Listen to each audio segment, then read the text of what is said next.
The helicopter blades were spinning.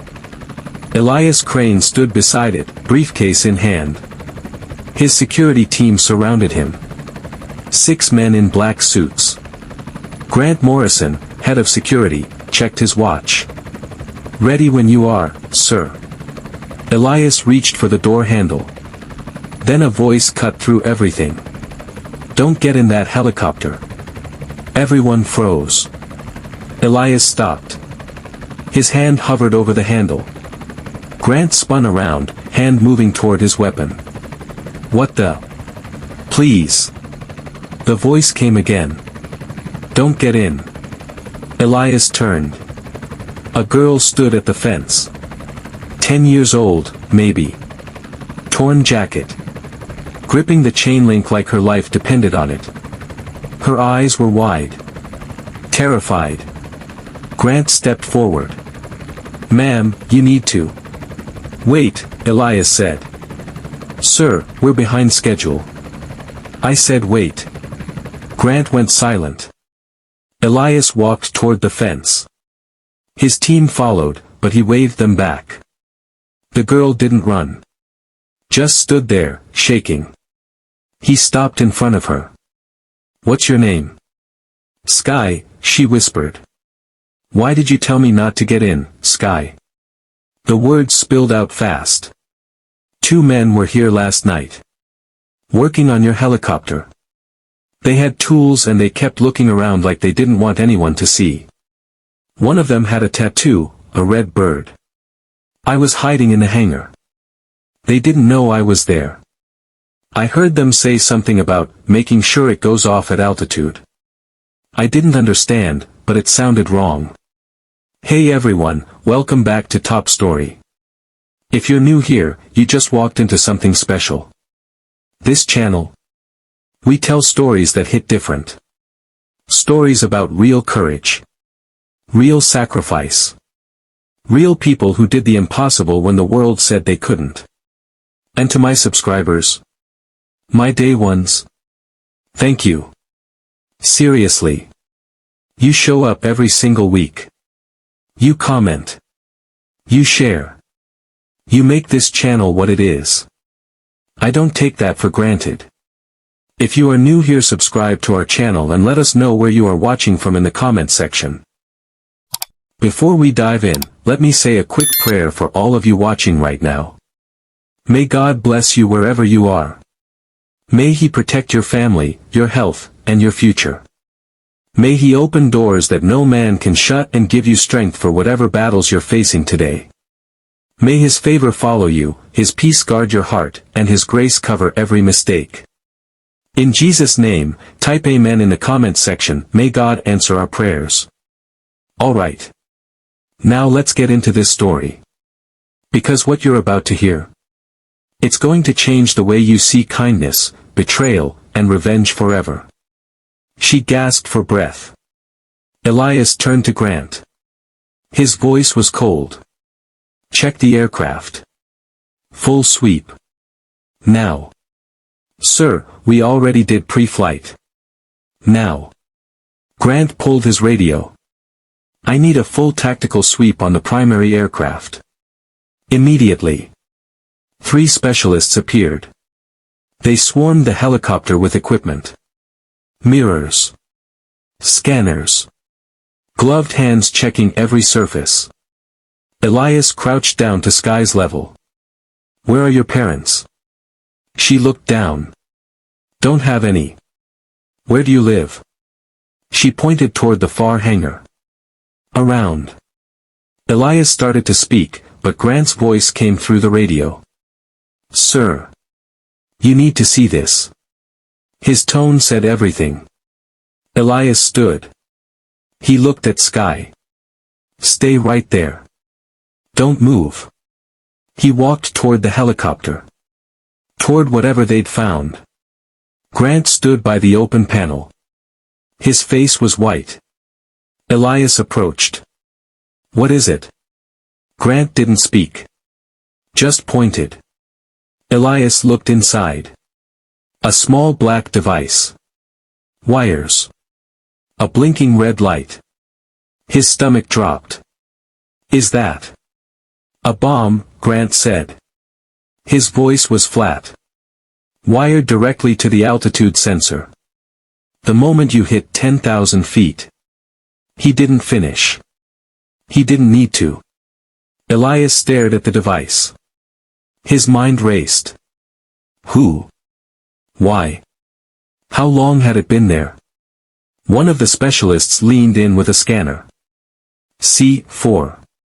About 2 pounds. Enough to. I know what it's enough to do, Elias snapped. Silence. The specialist stepped back. We need to call the bomb squad. Nobody touches this until. How long to disarm it? Elias asked. Grant's eyes widened. Sir, that's not, we can't just. How long? The specialist swallowed. If we're careful. 10 minutes. Maybe less. But protocol says. Do it. Sir. That girl just saved my life. I want to know who tried to take it. And I want to know now. Disarm it. The specialist looked at Grant. Grant nodded slowly. All right. Everyone back. 20 feet. Now. The team scattered. Elias stayed. That means you too, sir, Grant said. I'm not going anywhere. Grant opened his mouth to argue, then closed it.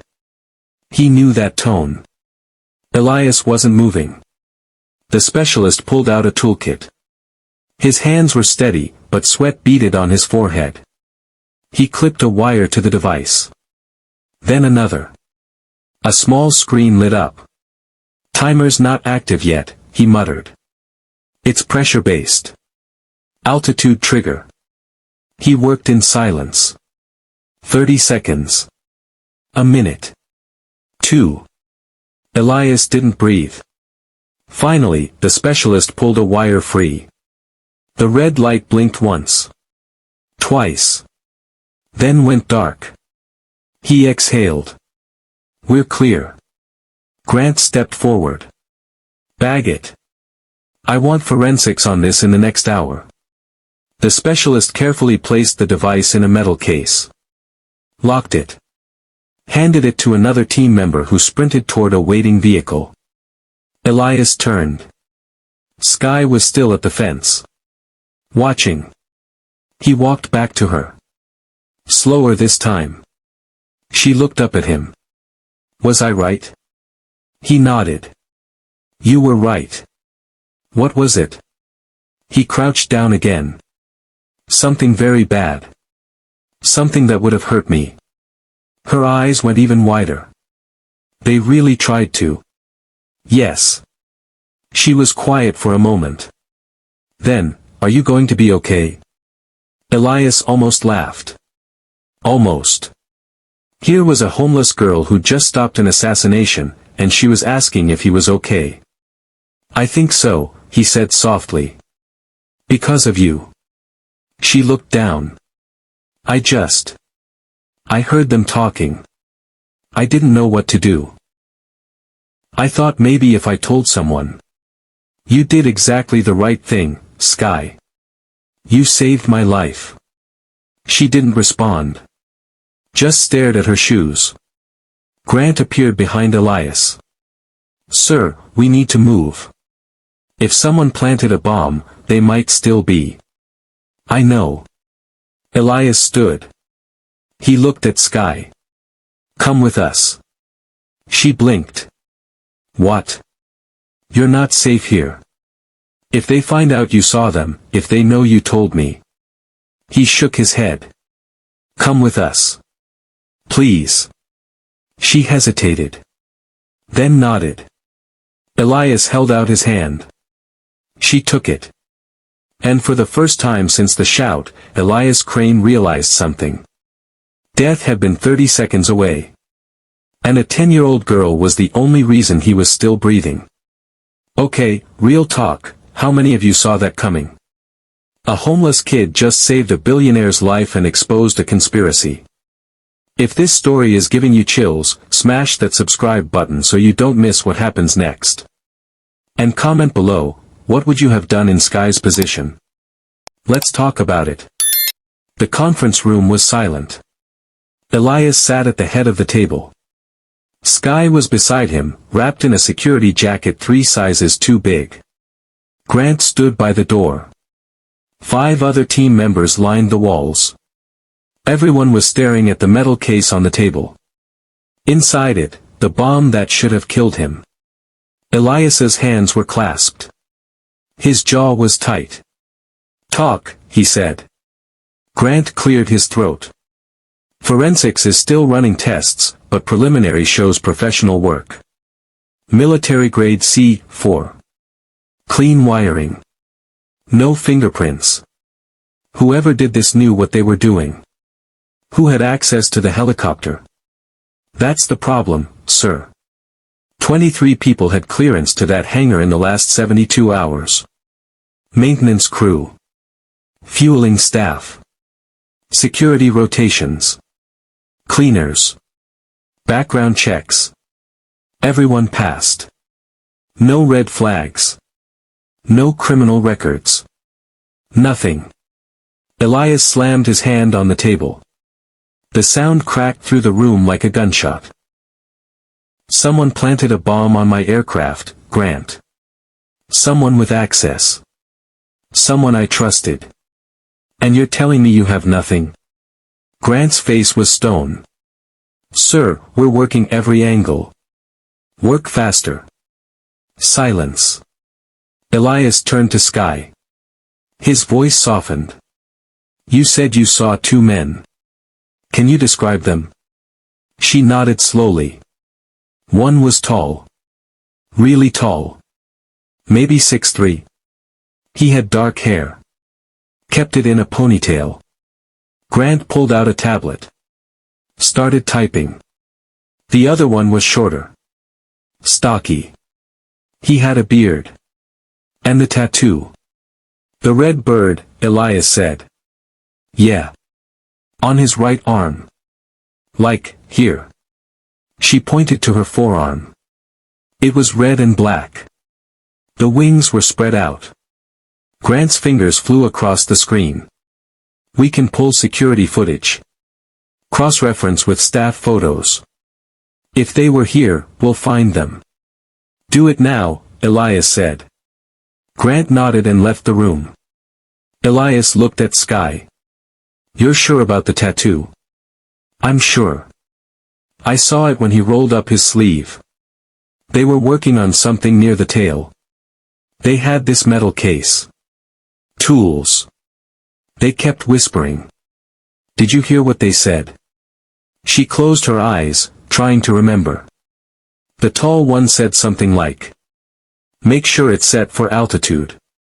And the other one, the one with the tattoo, he said, "It'll go off clean. No trace." Then they laughed. Her voice cracked on the last word. Elias reached over and squeezed her shoulder. "You're doing great, Sky." She looked up at him. "Are they going to come after me?" The question hung in the air. Elias didn't lie. "I don't know. But I promise you, nobody is going to hurt you. You're safe now." She didn't look convinced. The door opened. Grant walked back in. His face was pale. "Sir. We have a problem." Elias stood. "What is it?" Grant turned the tablet around. On the screen, security footage from the hangar. 2 men. One tall with a ponytail. One shorter with a beard. Timestamp, 11:47 p.m. Last night. "We ran facial recognition," Grant said quietly. The tall one. "No match. Not in our system. Not in any database." "And the other one?" Grant hesitated. "Grant. Who is he?" Grant took a breath. "He's on our payroll." The room went dead silent. Elias stared. "What did you just say?" "He works for us. Marcus Holt. Security detail. Been with the company for 6 years. Elias felt the floor tilt beneath him. Where is he now? That's the thing, sir. He called in sick this morning. Said he had the flu. Hasn't answered his phone since. Elias's blood ran cold. Send a team to his house. Now. Already done. They're en route. Elias turned back to the screen. Stared at the man with the red bird tattoo. Marcus Holt. 6 years of service. Clean record. Trusted. And he'd just tried to kill him. Sky's small voice broke the silence. That's him. That's the man I saw. Elias looked at her. Then at Grant. Find him, he said. I don't care what it takes. Find him. Grant nodded and left again. Elias sank back into his chair. His mind was racing. Who else was involved? How deep did this go? And why? Why would someone he trusted, someone he paid, want him dead? The questions had no answers. Not yet. Wait, did you catch that? The man Elias trusted for 20 years just became a suspect. If you're hooked and want to see how this plays out, hit that subscribe button right now. And drop a comment. Do you think Grant is guilty or innocent? I'm reading every single one. 2 hours later, Grant returned. His face was grim. Marcus Holt wasn't at his house. Place was cleared out. Clothes gone. Drawers emptied. He knew we were coming. Elias didn't blink. What else? We pulled his full file. Did a deep dive into his background. Found something. Grant placed a folder on the table. Opened it. Inside, photos. Bank statements. Text messages. Marcus has been moving money. Small amounts. 500 here. 1,000 there. Always to different offshore accounts. Started about 8 months ago. Elias leaned forward. Show me everyone on the security team. Now. Grant pulled up the staff roster on his tablet. Photos. Names. Service records. 12 men total. All vetted. All trusted. Elias scanned through them one by one. His eyes stopped on Marcus Holt's photo. Dark beard. Cold eyes. And there, barely visible in the photo, the edge of something on his forearm. Zoom in, Elias said, pointing. Grant enlarged the image. The tattoo. A red-winged bird. Wings spread wide. Sky gasped. That's it. That's exactly it. Elias's jaw clenched. Where is he? Marcus called in sick this morning. Said he had the flu. We've been trying to reach him. No answer. Send a team to his house. Already done, sir. There. Grant's phone buzzed. He answered immediately. Morrison. His face went pale. Copy that. He hung up. Sir. Marcus Holt's apartment is empty. Cleared out. He's gone. Elias slammed his fist on the table. How long? Looks like he left sometime early this morning. Before we even found the bomb. The room went silent. Elias stood. Paced. His mind was racing. He knew, Elias said quietly. He knew we'd find it. He was already running. Grant nodded. Sir, there's something else. Elias turned. What? We pulled the security footage from last night. Marcus was on duty. He had access to the hangar. But. Grant hesitated. He wasn't alone. He turned the tablet around. On screen, Marcus Holt walking through the hangar. Time stamp, 11:32 p.m. And behind him, another man. Taller. Ponytail. The same man Sky described. They walked straight to Elias's helicopter. Do we have facial recognition on the second man? Running it now. But sir. Grant's voice dropped. That's not the worst part. What is?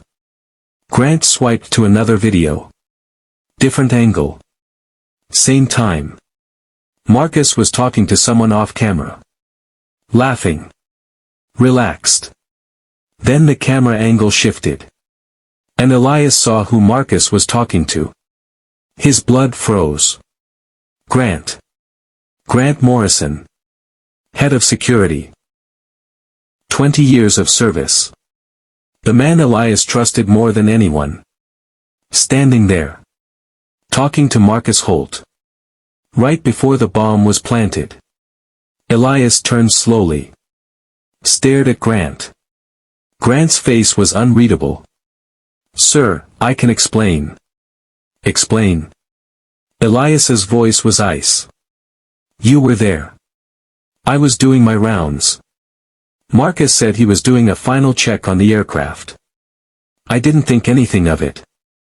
And the other man? Grant shook his head. I never saw him. I swear.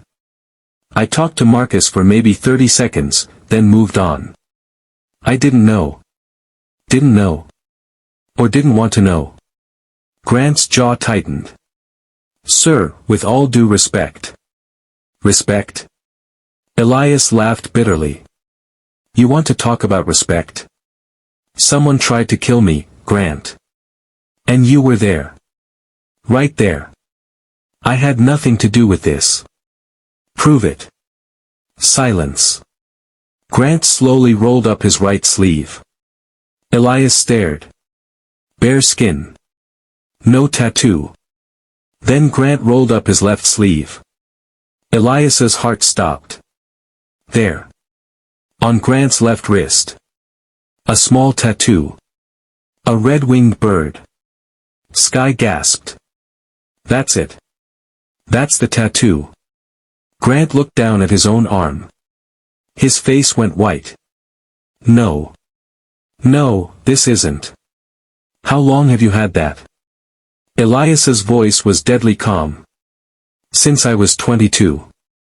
Military unit insignia. We all got them. It doesn't mean. Marcus has the same tattoo. I didn't know that. I swear I didn't. Get out. Grant froze. Sir. I said get out. Grant's face hardened. He placed his badge and weapon on the table. Then he turned and walked toward the door. He stopped. Looked back. I didn't do this, Elias. You know me. 20 years. I would never. I don't know you at all, Elias said quietly. Grant's face crumpled. Then he straightened. Nodded once. And left. The door closed. Sky looked up at Elias. Was that the man from last night? Elias stared at the door. His hands were shaking. I don't know, he whispered. I don't know anything anymore. The room was suffocating. Elias stood frozen. Staring at the closed door. At the badge and gun Grant left behind. 20 years. 20 years of loyalty. Of trust. Of watching his back. And now. Now Elias didn't know what was real. Sky's voice broke through. Mr. Crane. He didn't respond. Mr. Crane, are you okay? He turned slowly. Looked at her. No, he said. I'm not. She stood. Walked over to him. Put her small hand on his arm. What are we going to do? We. She said we. This 10-year-old girl who had nothing. Who owed him nothing. And she was asking what we should do. Elias took a breath. We're going to find the truth. How? Good question. He pulled out his phone. Dialed. 3 rings. Then, Crane Industries Legal. This is Rebecca. Rebecca, it's Elias. I need you to pull every personnel file for my security team. All of them. I want employment history, background checks, financial records, everything. Sir, that's going to take. I need it in 1 hour. Silence. 1 hour, Rebecca. Yes, sir. He hung up. Then he called another number. Peterson. It's Crane. I need a private investigator. The best you have. Someone who can dig into people I thought I knew. He paused. No, I'm not joking. Send them to my office. Now. He ended the call. Sky was watching him. Do you think he did it? The man with the tattoo? Grant? I don't know. But that tattoo. He shook his head. It can't be a coincidence. What if there are more of them? The question hit him like a bullet. What if Grant wasn't alone? What if others on his team had the same tattoo? The same allegiance to, what? Who? His phone buzzed. Unknown number. He answered. Hello. Breathing on the other end. Heavy. Deliberate. Then a voice. Distorted. Mechanical. You should have gotten in the helicopter. Elias's blood turned to ice. Who is this? Someone who doesn't like loose ends. If you think you can. The girl saw too much. You know that, right? Elias's grip tightened on the phone. His eyes shot to Sky. You come near her and I will. You'll what? Call your security. The same security that tried to kill you. The voice laughed. Cold. Empty. You don't know who to trust anymore, do you? What do you want? I want you to understand something, Mr. Crane. This isn't over. The bomb was plan A. There's always a plan B. Why? Why are you doing this? Silence. Then, because you were about to ruin everything. The line went dead. Elias stared at his phone. His hands were shaking. Sky stood. What did they say? He looked at her. This brave little girl who saved his life. Who was now a target because of it. We need to leave. Now. Where are we going? Somewhere safe. Somewhere no one knows about. He grabbed his jacket. Took her hand. They headed for the door. But as Elias reached for the handle, he stopped. Turned back to the table. Picked up Grant's badge. Stared at it. 20 years of service. Of trust. And now, betrayal. Or was it? The voice on the phone said, the same security that tried to kill you. Plural. Not Grant specifically. What if Grant was telling the truth? What if he really didn't know? What if the real enemy was still out there, watching, waiting, wearing the same face Elias trusted every day? He pocketed the badge. Looked at Sky. Stay close to me. Don't let go of my hand. No matter what. She nodded. They left the room. And behind them, on the table, the metal case with the bomb sat silent. A reminder that death had been 30 seconds away. And might still be coming. Hold up, they just tried to execute him in a parking garage and a 10-year-old LD saved him. Again. By going live. If you're not subscribed yet, what are you even doing? Hit that button right now because this story is about to get wild. And drop a comment, do you think Hartley's going down or is he coming back for revenge? I need to know what you think. Elias didn't go home. He took Sky to a hotel. Not one of his usual 5-star places. Somewhere small. Anonymous. A place where billionaires don't stay. Room 214. 2 beds. A window overlooking the parking lot. He locked the door.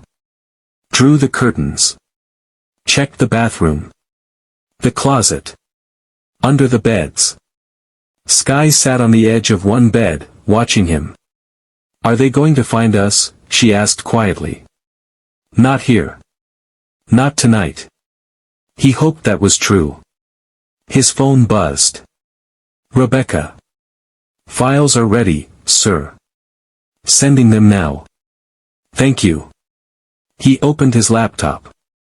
The files loaded. 12 security personnel. 12 lives on his screen. He started with Grant Morrison. Military service, exemplary. Purple Heart. Distinguished Service Medal. Honorable discharge after 15 years. Employment history, spotless. Started with Crane Industries 7 months after leaving the military. Worked his way up from junior security to head of the entire team. Financial records, clean. No unusual transactions. Steady income. Modest spending. Nothing suspicious. Nothing except that tattoo. Elias pulled up Marcus Holt's file next. Military service, 4 years. Dishonorable discharge. Reason, classified. That was the first red flag. Employment history, spotty. 3 security jobs in 6 years before joining Crane Industries. Each one ended abruptly. No references. Financial records, hidden offshore accounts. Money moving in and out. Deposits that didn't match his salary. Everything suspicious. How did Marcus even get hired? Elias scrolled to the hiring authorization. Approved by Grant Morrison. His stomach dropped. Grant vouched for Marcus. Personally. The pieces were starting to fit together. And Elias didn't like the picture they made. A knock on the door. Elias's hand shot to his phone. He stood. Motioned for Sky to stay quiet. "Who is it?" "It's Grant." Elias's jaw clenched. "Go away." "Sir, please. I need to talk to you. I have nothing to say to you. I know where Marcus is." Elias froze. Sky looked at him, eyes wide. He walked to the door. "Didn't open it. How did you find me?" "I tracked your car." "I'm sorry. But I needed to talk to you. Face to face." "You're not coming in." "I don't need to. Just, please. Listen." Elias hesitated. Then cracked the door open. Chain still on. Grant stood in the hallway. No weapon. No badge. Just a man who looked 10 years older than he had this morning. "Talk," Elias said. Grant took a breath. "That tattoo. The red bird. You're right. It means something. I know that." "No, you don't. Not the whole story." Grant's voice dropped. "It's a military unit insignia. Special ops. Black budget stuff. The kind of missions that don't exist on paper." "And Marcus was in this unit?" "Yes. So was I." Elias stared. "You said you didn't know he had the same tattoo." "I didn't. We served in different squads. Different years. There were dozens of us. I never saw Marcus during my service. Never even heard his name until I hired him." "Why did you hire him?" Grant looked down. "Because he had the credentials. The training. And because." He paused. "Because someone recommended him." "Who?" "I don't know. It came through official channels. A referral from DoD. Said he was looking for private sector work. Clean record, or so the file said. His record wasn't clean. I know that now. But the file I saw. Spotless. Someone altered it. Someone with access to military databases. Elias's blood ran cold. You're saying this goes deeper than Marcus. I'm saying Marcus is a tool. Not the architect. Silence. Grant continued. I tracked his phone. Shut off, but I got the last ping before he went dark. Warehouse in Newark. Industrial district. Abandoned. You want me to believe you? No, Grant said quietly. I want you to let me prove it. Let me find Marcus. Let me bring him in. Let me show you I had nothing to do with this. Elias studied his face. Looking for the lie. The crack. He saw nothing but desperation. Why? Elias asked. Why do you care so much? Grant's voice broke. Because you trusted me for 20 years. And I failed you. I let someone plant a bomb under my watch. I hired the man who tried to kill you. He looked up. I need to make this right. Elias was quiet for a long moment. Then, fine. You can look for Marcus. Grant's face lifted. Thank you, sir. But you're not going alone. Grant blinked. Sir. I'm coming with you. Absolutely not. If Marcus is there, if whoever's behind this is there, then you'll need backup. And I don't trust anyone else. Grant opened his mouth to argue. Then closed it. What about the girl? Elias glanced back at Sky. She was listening to every word. She stays here. Door locked. No one in or out. He turned to Sky. Can you do that? Stay here until I get back. She nodded. But her eyes were scared. Elias walked over. Knelt down. I will come back. I promise. What if you don't? Then call this number. He handed her a card. Ask for Rebecca. Tell her everything. She'll protect you. Sky took the card. Held it tight. Elias stood. Looked at Grant.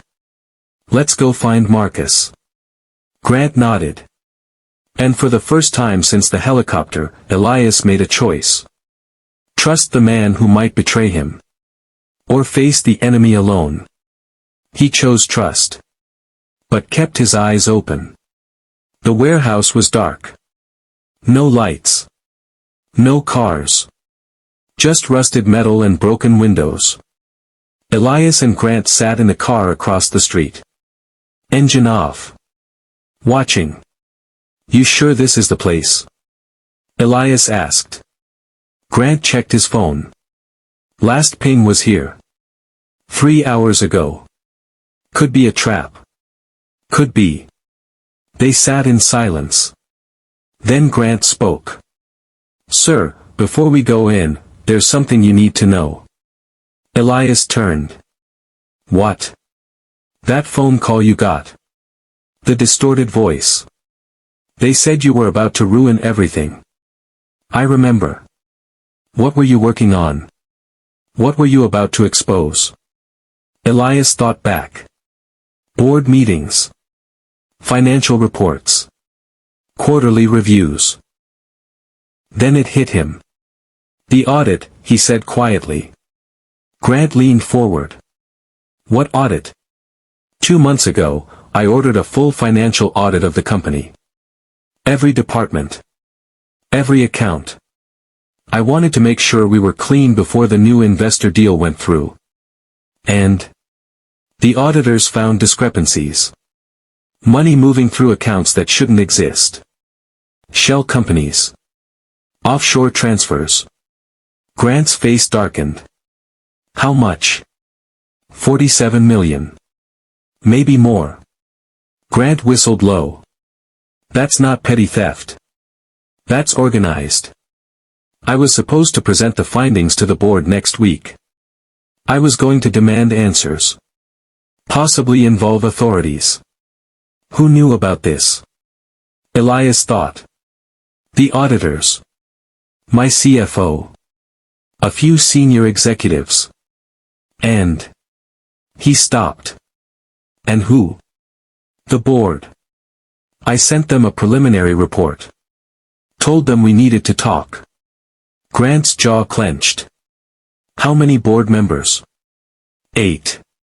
Any of them have military backgrounds? Elias pulled out his phone. Scrolled through profiles. 3 board members. All with corporate backgrounds. Finance. Tech, real estate. Then he saw it. Board member number 4, Victor Hartley. Former DoD contractor. 20 years in defense procurement. Connections to. His blood froze. What is it? Grant asked. Victor Hartley. He's on the board. He has DoD connections. He's the one. I don't know. But he was the loudest voice against the audit. Said it was a waste of time and money. Tried to convince me to drop it. Grant pulled his gun. Checked the magazine. If Hartley's behind this, he's not working alone. 47 million doesn't disappear without help. Elias stared at the warehouse. You think Marcus is in there? Only one way to find out. They got out of the car. Moved quietly across the street. Grant led. Elias followed. The warehouse door was unlocked. That was the second bad sign. Grant pushed it open slowly. Darkness inside. The smell of oil and rust. They stepped in. Their eyes adjusted. Empty crates. Old machinery. Shadows everywhere. Then, movement. Grant raised his gun. Show yourself. A figure stepped into the dim light. Marcus Holt. He wasn't armed. Wasn't running. Just standing there. Waiting. Took you long enough, Marcus said. Grant's finger tightened on the trigger. On your knees. Now. Marcus didn't move. You don't want to shoot me, Grant. Try me. Because if you do, you'll never know the truth. Elias stepped forward. What truth? Marcus looked at him. Smiled. You really think this is about money? What else would it be? Control. Marcus's smile faded. Your company isn't just building tech and hospitals, Mr. Crane. It's building leverage. Influence. Power. And some people don't like that. Who? People who prefer the world the way it is. Messy. Profitable. Controllable. Grant stepped closer. Answer the question. Who sent you? Marcus laughed. You already know. You just don't want to believe it. Hartley, Elias said. Marcus nodded slowly. Hartley. And 3 others on your board. They've been siphoning money for 2 years. Funding projects you'd never approve. Deals you'd shut down. What kind of deals? The kind that make people disappear. The kind that start wars. The kind that keep rich men rich and everyone else in line. Elias felt sick. The bomb wasn't about killing you, Marcus continued. It was about scaring you. Making you back off the audit. Making you realize you're not untouchable. Then why are you here? Grant demanded. Why are you telling us this? Marcus's face hardened. Because I'm done. They promised me money. Safety. A clean exit. But then they changed the plan. Said the bomb needed to actually go off. Said loose ends needed to be tied up. He looked at Elias. I didn't sign up to kill people. I signed up to scare you. That's it. And the girl? Elias's voice was ice. They want her dead too. Marcus didn't answer. That was answer enough. Grant stepped forward. Gun raised. Where are they? Safe. Planning Plan B. And trust me, Plan B is worse. Where are they? Marcus pulled a phone from his pocket. Tossed it to Grant. Everything's on there. Locations. Names. Bank accounts. The whole operation. Grant caught it. Checked the screen. His face went pale. This is... He looked at Elias. Sir, this is bigger than we thought. Elias took the phone. Scrolled through files. Names he recognized. Politicians. Defense contractors. Judges. And at the center of it all, Victor Hartley. They're meeting tomorrow, Marcus said. Emergency board session. They're going to vote you out. Remove you from your own company. Then bury the audit forever. Elias looked up. You're lying. Am I? Silence. Marcus walked to the door. Stopped. Looked back. You were never supposed to die, Mr. Crane. You were just supposed to stay in your lane. He walked out. Grant raised his gun. Should I? Let him go, Elias said quietly. Sir. I said let him go. Grant lowered the gun. Elias stared at the phone in his hand. At the names. The numbers. The proof. His own board was trying to destroy him. And tomorrow, they'd try to finish the job. Elias didn't sleep. He sat in the hotel room. Laptop open. Marcus's phone beside him. Files spread across the bed. Sky was asleep in the other bed. Curled up. Breathing softly. Grant stood by the window. Watching the parking lot. We should call the FBI, Grant said. No. Sir, this is conspiracy. Fraud. Attempted murder. We have evidence. Evidence they'll bury. Elias didn't look up. You see these names? Senator Mallory. Judge Chen. Deputy Director Rawlings at the DOD. These people own the system. Grant was quiet. Elias kept scrolling. Bank transfers. Encrypted emails. Meeting notes. One file caught his eye. Subject, Project Redline. He opened it. His stomach dropped. Grant. Look at this. Grant walked over. Read over Elias's shoulder. Project Redline, Weapons Tech. Unauthorized. Illegal in 17 countries. Funded through shell companies using Crane Industries money. And the buyers, warlords. Dictators. Terrorist networks. They've been using my company to arm monsters, Elias whispered. Grant's face was stone. For 2 years. I built this company to help people. To save lives. And they turned it into a weapons dealer. He stood. Paced. His hands were shaking. How much did they make? Grant scrolled through the financial records. Rough estimate. 300 million. Maybe more. Elias stopped. 300 million. And they tried to kill me over 47. The 47 was just what you found. The rest was still hidden. You kept digging, you'd have found everything. Elias turned. They can't let me present that audit. No. They can't. So tomorrow, they vote me out. Take control. Bury it all. Grant nodded. Elias sat back down. Stared at the screen. 8 board members.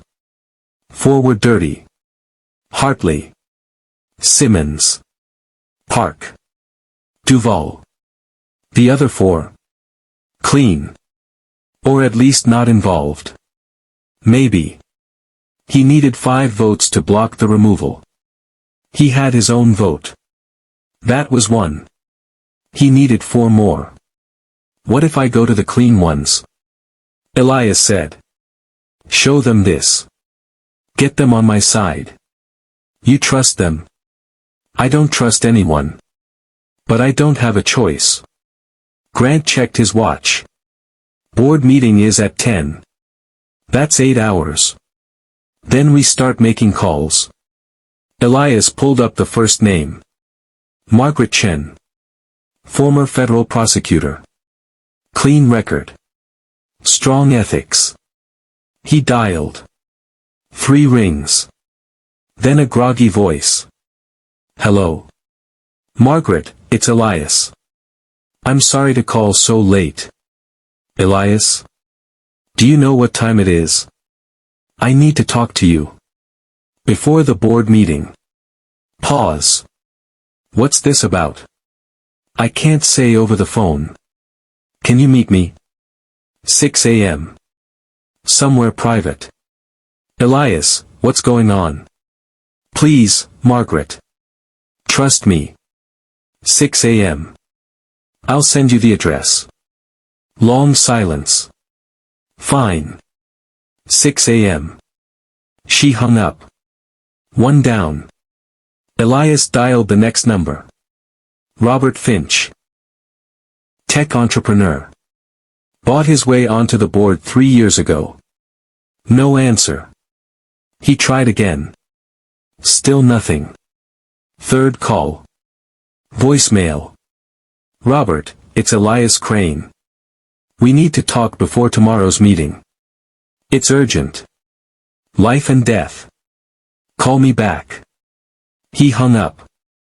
Tried the next name. David Wu. Investment banker. Sharp. Calculating. But honest. The phone rang once. Then a recorded message, the number you have dialed is no longer in service.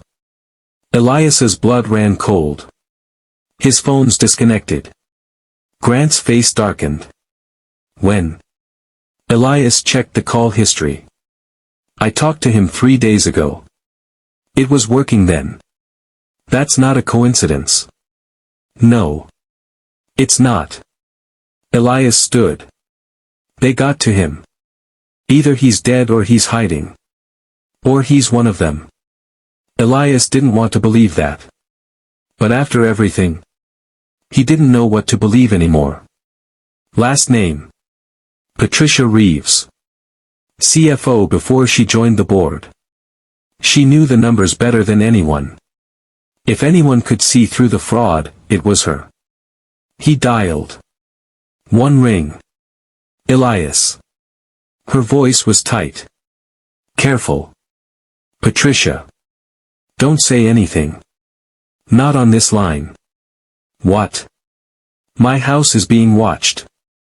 My phones are tapped. I can't talk. Elias's heart raced. Who's watching you? I don't know. But after you sent that preliminary audit report, things got strange. People started asking questions. Following me. I think. She lowered her voice. I think they know I've been helping you. Helping me? I found more. More accounts. More money. I was going to tell you tomorrow at the meeting. But now I don't know if I'll make it there. Patricia, listen to me. I need you at that meeting. I need your vote. Elias, you don't understand. They're going to. The line went dead. Elias stared at his phone. What happened? Grant asked. She was helping me. Digging deeper into the fraud. And now she's being watched. Grant cursed under his breath. They're cleaning up loose ends. We need to get her out. Bring her somewhere safe. Where's she live? Westchester. About an hour from here. Grant grabbed his jacket. Let's go. What about Sky? They both looked at the sleeping girl. We can't leave her alone, Grant said. And we can't bring her into danger. Silence. Then Sky's voice, quiet but clear. I'm coming with you. They turned. She was sitting up. Wide awake. You were listening, Elias said. You weren't exactly quiet. She stood. And I'm not staying here alone. Not after that phone call you got. Elias started to argue. Then stopped. She was right. If they knew where Elias was, they might know about this hotel. Fine. But you stay in the car. Doors locked. Windows up. She nodded. They grabbed their things. Headed for the door. But as Elias reached for the handle, his phone buzzed. Unknown number. He answered. Hello. That same distorted voice from before. Going somewhere, Mr. Crane. Elias's blood froze. We told you. There's always a plan B. The line went dead. Grant looked at him. What did they say? They know we're moving. How? Elias looked at Marcus's phone. The one with all the evidence. The phone. They're tracking it. Grant grabbed it. Pulled the battery out. Dropped it on the bed. Too late, Elias said quietly. They already know where we are. Sky grabbed his hand. Then we need to go. Now. They ran. They made it to the car.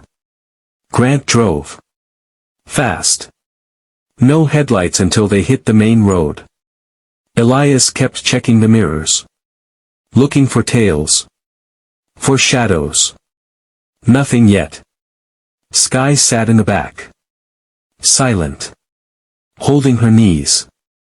How far to Patricia's house? Elias asked. 40 minutes. Maybe less if traffic's clear. Elias checked his phone. 5 a.m. The city was still asleep. His phone rang. Robert Finch. Finally. Robert.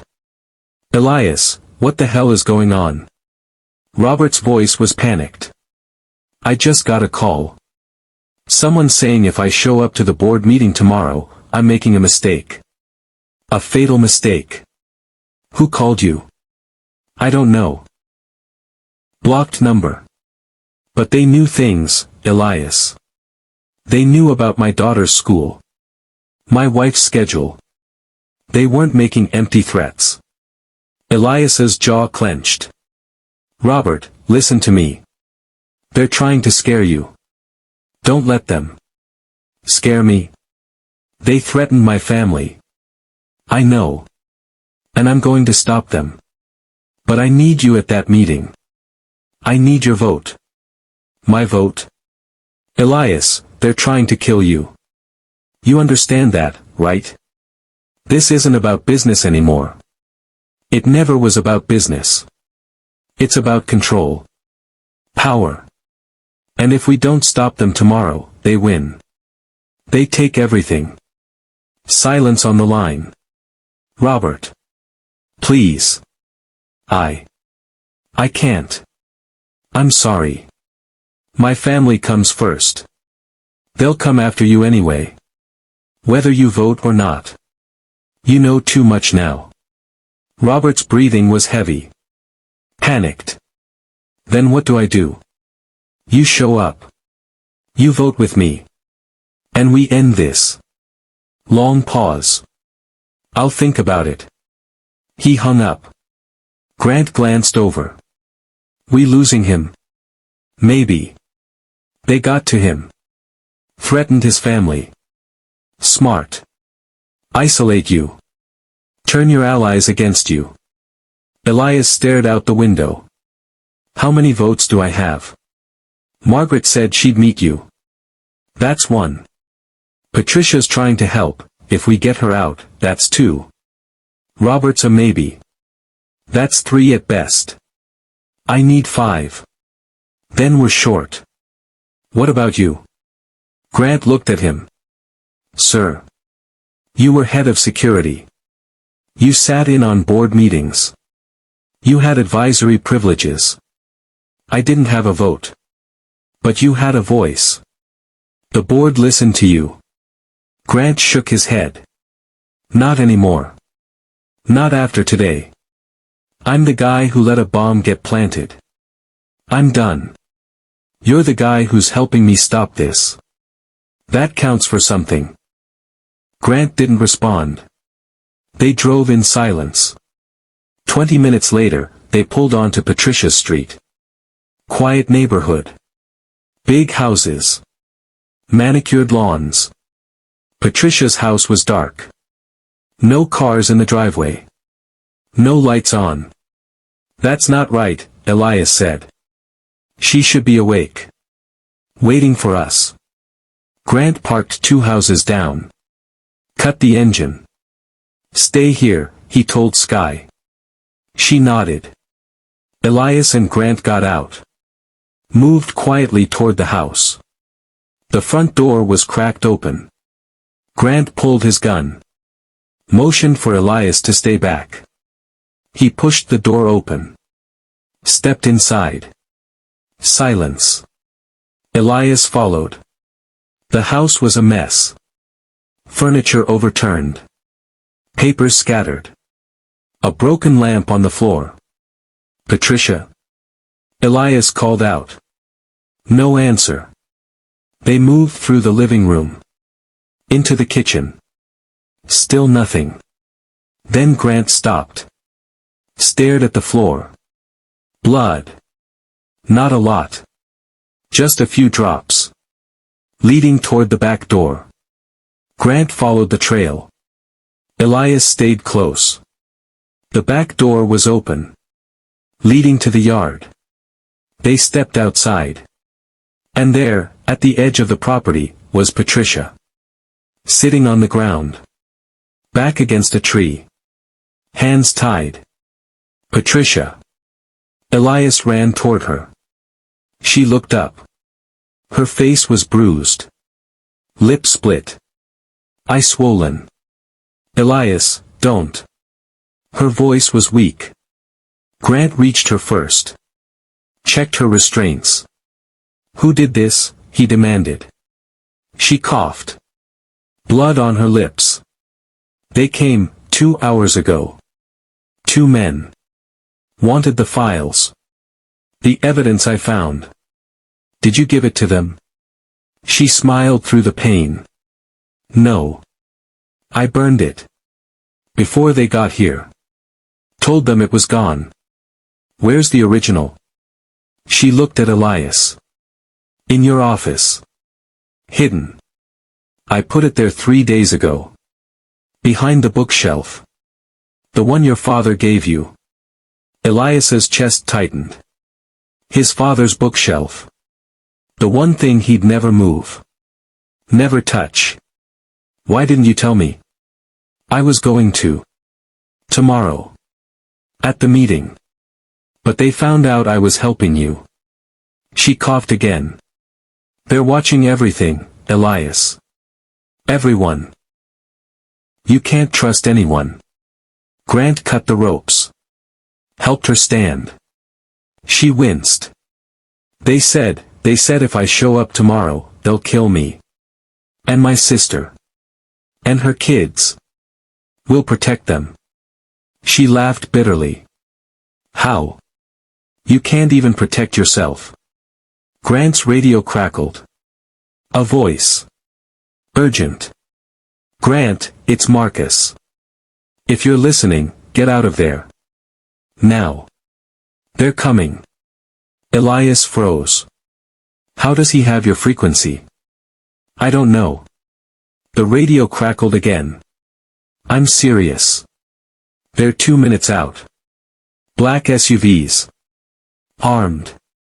They're not here to talk. Grant grabbed Patricia. We need to move. Now.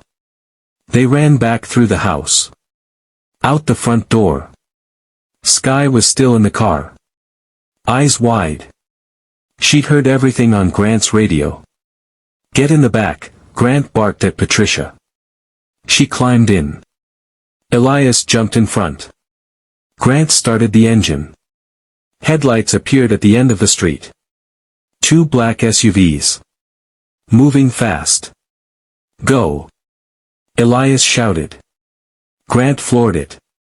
The SUVs accelerated. Chasing. They flew through the neighborhood. 60. 70. 80. The SUVs stayed close. One pulled alongside. Window rolled down. A gun appeared. Get down! Grant yelled. Shots fired. Glass shattered. Sky screamed. Grant swerved. Clipped the SUV. Sent it spinning into a parked car. One down. The second SUV rammed them from behind. The car lurched forward. Grant fought the wheel. Hold on. He yanked the wheel left. Cut through someone's yard. Over the lawn. Through a fence. They hit the next street. Kept going. The SUV followed. Relentless. More shots. The back windshield exploded. Patricia ducked. Pulled Sky down with her. Grant, we can't outrun them. Elias shouted. I know. Grant made a hard right. Into an alley. Too narrow for the SUV. It tried to follow. Scraped the walls. Slowed down. Grant punched the gas. Out of the alley. Onto the main road. He didn't stop. Didn't slow. 5 minutes later, the SUV was gone. They drove in silence. Hearts pounding. Finally, Patricia spoke. Her voice shaking. They're going to kill all of us, Elias. One by one. Until there's no one left to vote against them. Elias stared ahead.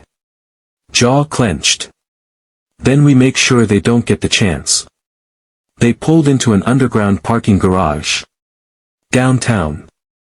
Public. Cameras everywhere. Safer here, Grant said. Too many witnesses. They sat in silence. Catching their breath. Patricia was in the back seat. Holding a torn piece of fabric against her bleeding lip. Sky sat beside her. Small. Quiet. Elias turned around. Looked at Sky. She hadn't said a word since the gunfire. Just stared at her hands. Sky. You okay? She didn't look up. Sky. I heard them, she whispered. Heard who? The men shooting. They were yelling. They said they wanted the girl too. Elias's blood went cold. They know about me, Sky continued. They know I saw them. And now they want me dead. Patricia reached over. Put a hand on her shoulder. No one's going to hurt you. You said the same thing about yourself. Look what happened. Patricia had no answer for that. Elias opened his door. Got out. Walked a few steps away. Grant followed. We can't keep running, Elias said quietly. They'll find us. Pick us off one by one. Then what do you want to do? We go on offense. We stop hiding. How? Elias pulled out his phone. Checked the time. 6:15 a.m. The board meeting is in less than 4 hours. We show up. We present everything. Every file. Every name. Every bank account. We expose them in front of everyone. You'll never make it to the building. They'll stop you before you get inside. Then we don't go to the building. Grant frowned. What? The meeting's supposed to be at headquarters. Private. Closed doors. That's what they want. Somewhere they control. So where do we go? Elias thought for a moment. Then it hit him. We go public. Sir. We call a press conference. Right now. This morning. Before the board meeting. We put everything on camera. Make it impossible for them to bury it. Grant stared at him. That's insane. You have no proof. Just files from Marcus's phone, files we can't even verify. We have Patricia. She's a board member. She can verify. Grant looked back at the car. At Patricia. Bruised. Bleeding. Terrified. She's not going to agree to that. Then I'll do it alone. Elias. They tried to kill me, Grant. They threatened a 10-year-old girl. They turned my own company into a weapons pipeline. I'm done playing defense. Grant was quiet. Then, if you do this, there's no going back. You'll be a target for the rest of your life. I'm already a target. Silence. Elias walked back to the car. Opened Patricia's door. I need you to do something. She looked up. Eyes full of fear. What? I need you to go on camera. Tell the world what's happening. Her face went pale. Are you insane? Probably. Elias, they'll kill me. They'll kill my sister. They're going to kill you anyway. You know that. Whether you talk or stay silent. At least this way, the truth gets out. The truth doesn't stop bullets. No. But it stops them from winning. Patricia stared at him. Then at Sky. Sky looked back. Those wide, terrified eyes. She saved your life, Patricia said quietly. I know. And now she's going to die because of it. Not if we stop them first. Patricia was quiet for a long moment. Then she wiped the blood from her lip. Straightened her jacket. Where's the press conference? Elias smiled. City Hall. Steps out front. Maximum visibility. When? 8 a.m. That gives us 90 minutes to get ready. Patricia took a deep breath. I must be insane too. Elias turned to Grant. Call every news outlet you know. Tell them Elias Crane has a major announcement. Corporate corruption. Assassination attempts. They'll show up. Grant nodded. Pulled out his phone. Elias looked at Sky. She was still sitting there. Silent. Staring. He crouched down beside the car. Sky. Look at me. She did. You saved my life yesterday. You know that, right? She nodded slowly. And today, I'm going to save yours. I promise. How? By making sure the people who want to hurt you can never touch you. By making sure the whole world knows what they did. What if it doesn't work? Elias was quiet. Then at least we tried. She stared at him for a moment. Then nodded. Okay. Elias stood. Grant was on his phone. Making calls. Yeah. 8 a.m. City Hall. Trust me, you don't want to miss this. Patricia was fixing her hair in the side mirror. Trying to look presentable despite the bruises. And Sky, small, scared, but still here, was watching everything. This 10-year-old girl who'd shouted at a billionaire. Who'd seen something wrong and refused to stay silent. She didn't know it yet. But she just changed the entire game. Not by staying quiet. Not by hiding. But by speaking up. And now, Elias was going to do the same. No matter the cost. 7:45 a.m. City Hall steps were already packed. Cameras. Reporters. Microphones. Flashing lights. Grant had delivered. Every major outlet showed up. Local news. national networks, even international press. They smelled blood in the water. Elias stood behind a pillar, out of sight, watching the crowd grow. Patricia was beside him. She'd cleaned up as best she could, covered the bruises with makeup. But the split lip was still visible. Good. Let them see it. Sky was with Grant. Back in the car. Doors locked. He wasn't taking any chances. You ready? Elias asked Patricia. She laughed nervously. No. You. Not even close. They stood in silence. Then Patricia spoke. I've worked with you for 8 years, Elias. You know that? I know. And in all that time, I never thought you were stupid. Until now. He looked at her. Second thoughts. A million of them. She took a breath. But I'm still here. Why? She pointed toward the car. Toward Sky. Because that little girl risked everything to save a stranger. And if she can do that, then so can I. Elias nodded. His phone buzzed. Margaret Chen. The board member he'd called last night. He answered. Margaret. Elias, what the hell are you doing? I'm watching the news. They're saying you called a press conference. Is this about the board meeting? Yes.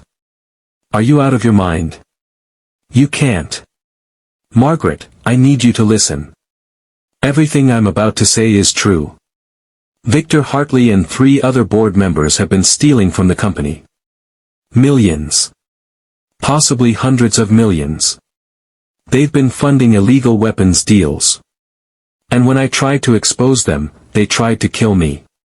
Silence. Margaret, are you there? I'm here. Her voice was tight. Do you have proof? Yes. Bank records. Emails. Shell companies. Everything.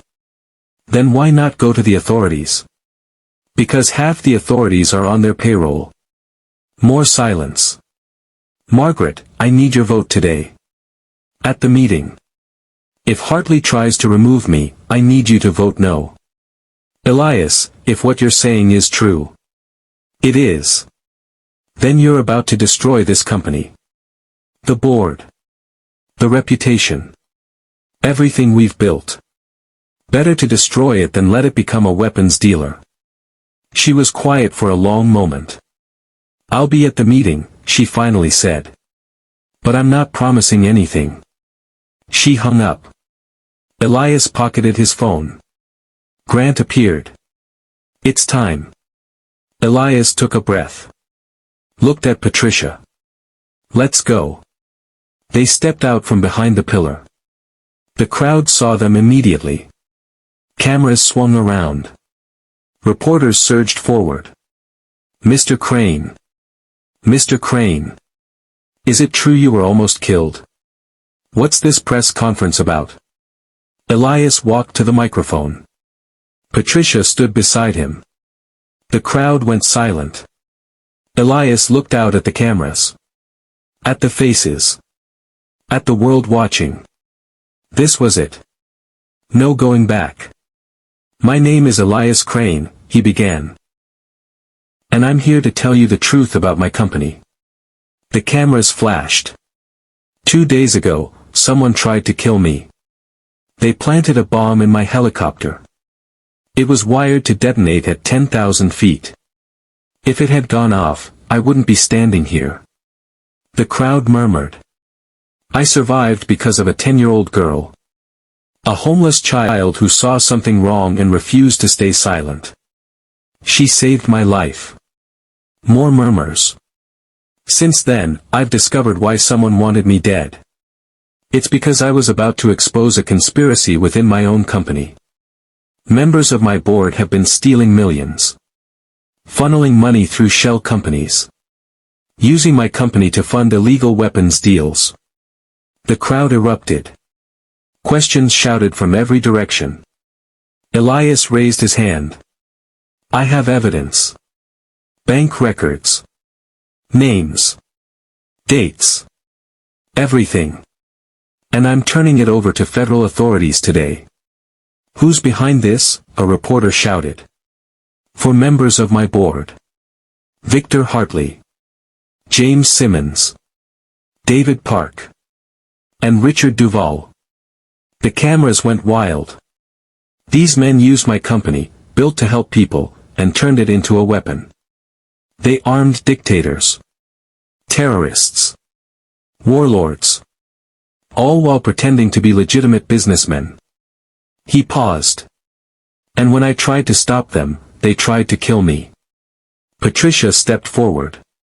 My name is Patricia Reeves. I'm a board member at Crane Industries.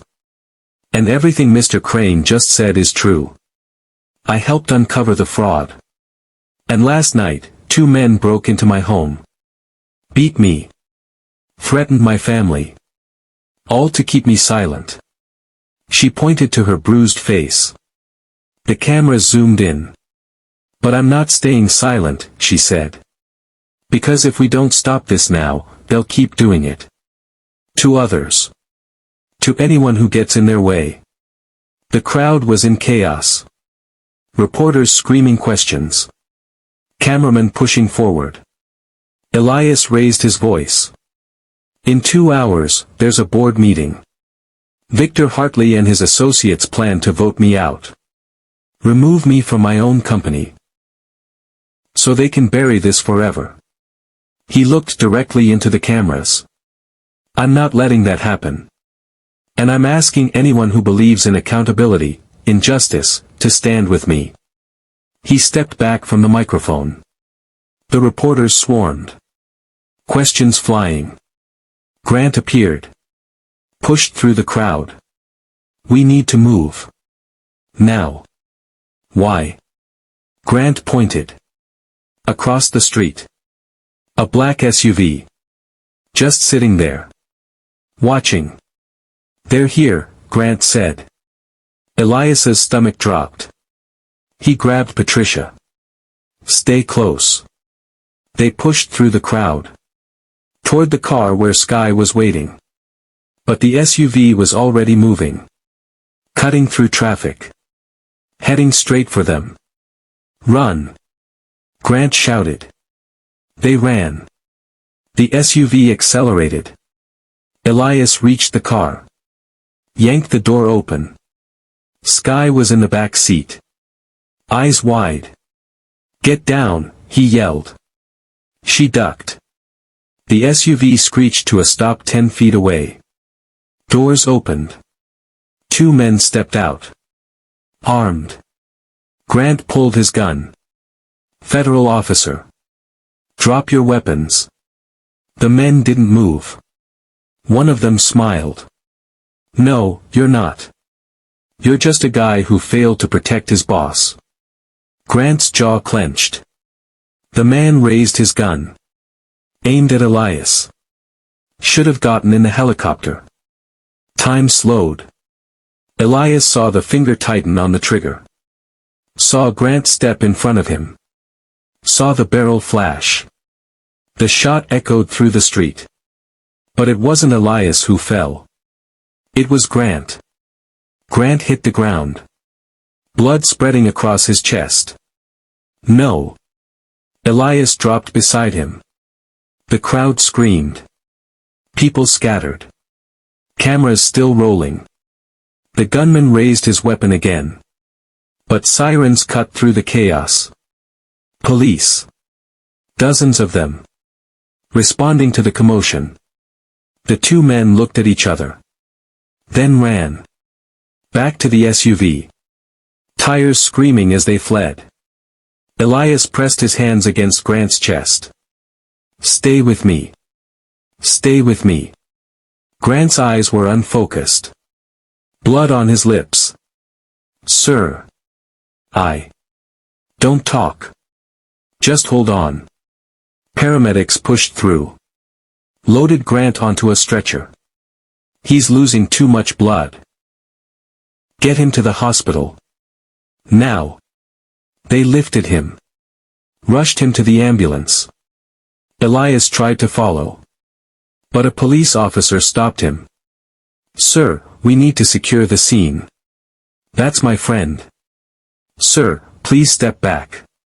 Elias watched the ambulance pull away.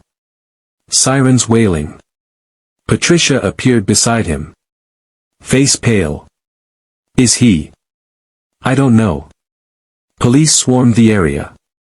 Crime scene tape going up. Witnesses being questioned. And through it all, cameras. Still recording. Still broadcasting. The world had just watched a man get shot on the steps of City Hall.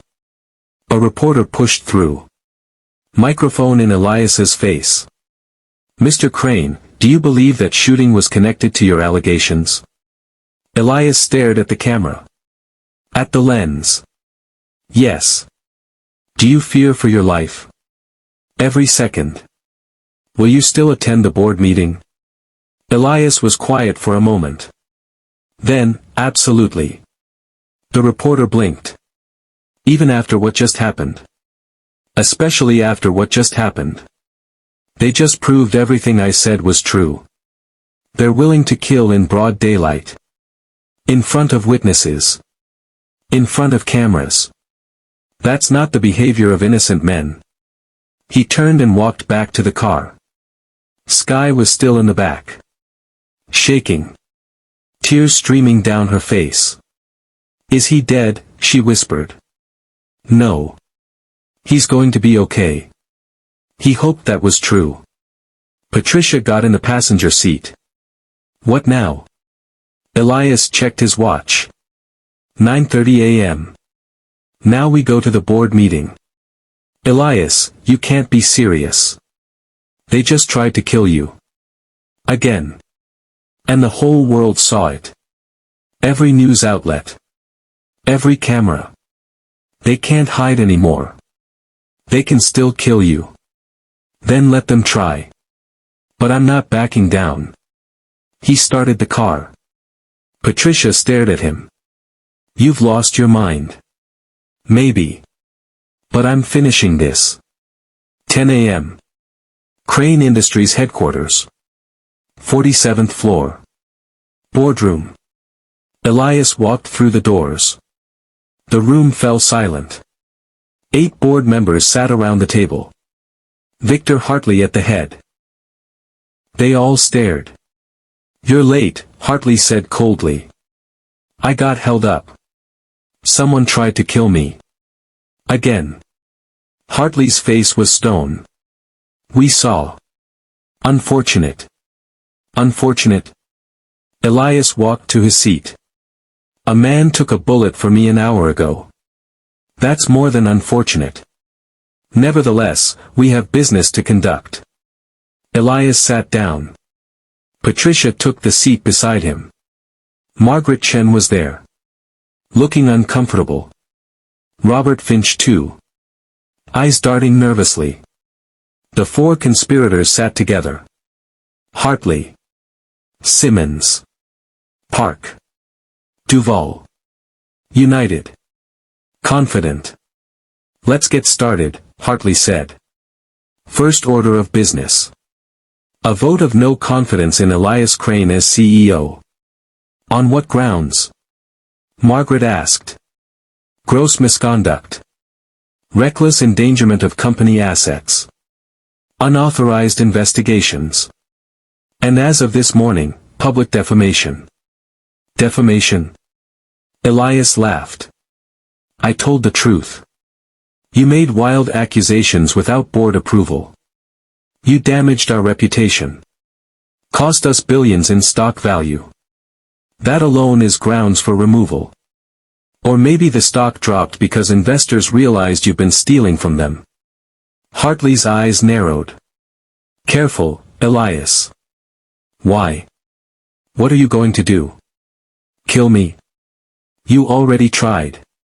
Twice. On camera. I have no idea what you're talking about. Elias pulled out a tablet. Set it on the table. This is Marcus Holt's phone. It has everything. Bank transfers. Shell companies. Project Redline. Every deal you made. Every weapon you sold. Hartley didn't blink. Stolen evidence is inadmissible. In court, maybe. But we're not in court. We're in a board meeting. And everyone here is about to see exactly what you've been doing. He pressed play. Audio recording. Marcus and another man talking. Hartley approved the shipment. Yeah. 40 million in weapons tech. Going to Yemen. And Crane doesn't know. Crane doesn't know anything. By the time he figures it out, we'll be gone. The room went silent. Hartley's face was unreadable. That proves nothing. Could be anyone. It's Marcus Holt. Your guy. The one you had plant the bomb. I didn't. You hired him. You vouched for him. You gave him access. And when I started asking questions, you ordered him to kill me. That's absurd. Elias stood. Walked around the table. Is it? Then explain the money. Explain the offshore accounts. Explain why Marcus ran the moment the bomb was discovered. Hartley said nothing. Elias turned to the others. You've all seen the news. You know what happened this morning. A man was shot. In broad daylight. On the steps of City Hall. Why? Because I told the truth. He looked at each of them. I'm asking you now. Who do you believe? Me? Or him? Silence. Margaret spoke first. I vote to keep Elias as CEO. Hartley's jaw clenched. Robert Finch cleared his throat. I vote to keep him too. 2 votes. Patricia raised her hand. I vote to keep him. 3. Elias needed 5 to block the removal. He looked at the others. David Wu. The one whose phone was disconnected. He sat there. Silent. Face blank. Then he raised his hand. I vote to keep Elias. 4 votes. Hartley's face darkened. This is a mistake. All of you. 1 more. Elias needed 1 more. He looked at the remaining 3 board members. All allies of Hartley. They sat in silence.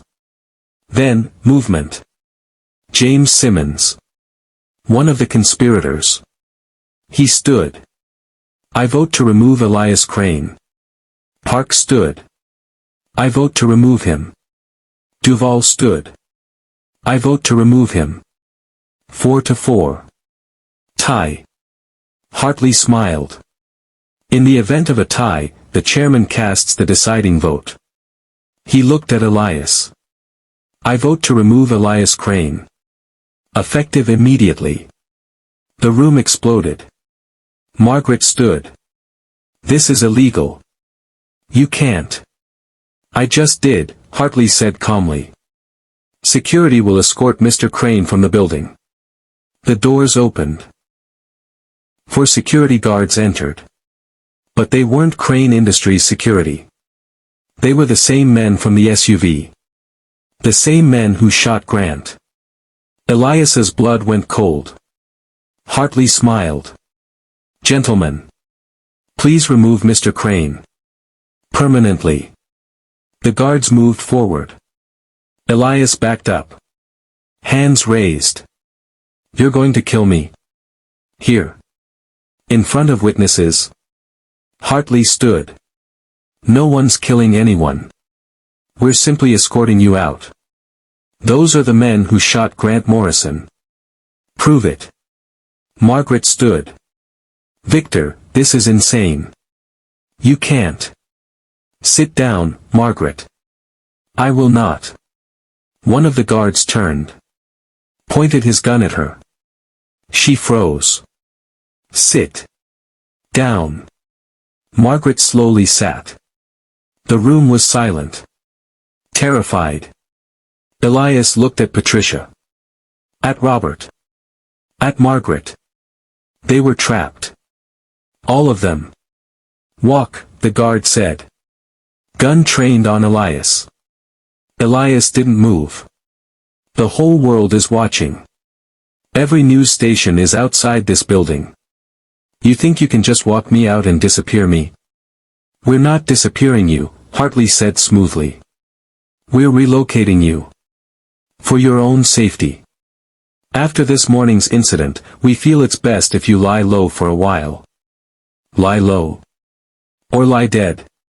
Hartley smiled. That's up to you. The guard grabbed Elias's arm. Let's go. Elias pulled away. Get your hands off me. The guard raised his gun. Pressed it against Elias's ribs. I said. Let's go. Elias looked around the room. At the board members. At Patricia's terrified face. He had no choice. He walked. The guards flanked him. One in front. One behind. Guns concealed but ready. They moved through the hallway. Past offices. Past employees who stared but said nothing. Toward the elevator. The doors opened. Inside. Elias stepped in. The guards followed. Doors closed. 47 floors down. Elias's mind raced. When those doors opened, he was dead. They'd walk him to a car. Drive him somewhere quiet. And that would be it. The elevator descended. 30 floors. 20. 10. He needed a plan. The guard behind him was too close. Gun pressed against his back. The one in front was watching him. Hand inside his jacket. No way out. 5 floors. 4. 3. The elevator slowed. Ground floor. Doors opened. The lobby was chaos. Police. Reporters. Cameras. Dozens of them. They'd pushed inside. Demanding answers. The guards stopped. Exchanged looks. Back in trance, one muttered. They pulled Elias back into the elevator. Hit the button for the parking garage. Doors closed. Down they went. Basement level. The doors opened. Dark. Empty. Just rows of cars. Perfect place for an execution. Walk. Elias walked. Toward the far corner. Away from the cameras. Away from witnesses. He was out of time. Stop. Elias stopped. Turned around. The guard raised his gun. No more hiding it. You should have stayed out of it, he said. Yeah. I get that a lot. The guard's finger moved to the trigger. Then, a voice. Don't. Everyone turned. Sky. Standing 20 feet away. Small. Shaking. But holding something in her hands.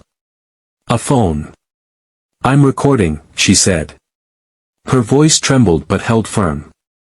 I'm streaming this live. Right now.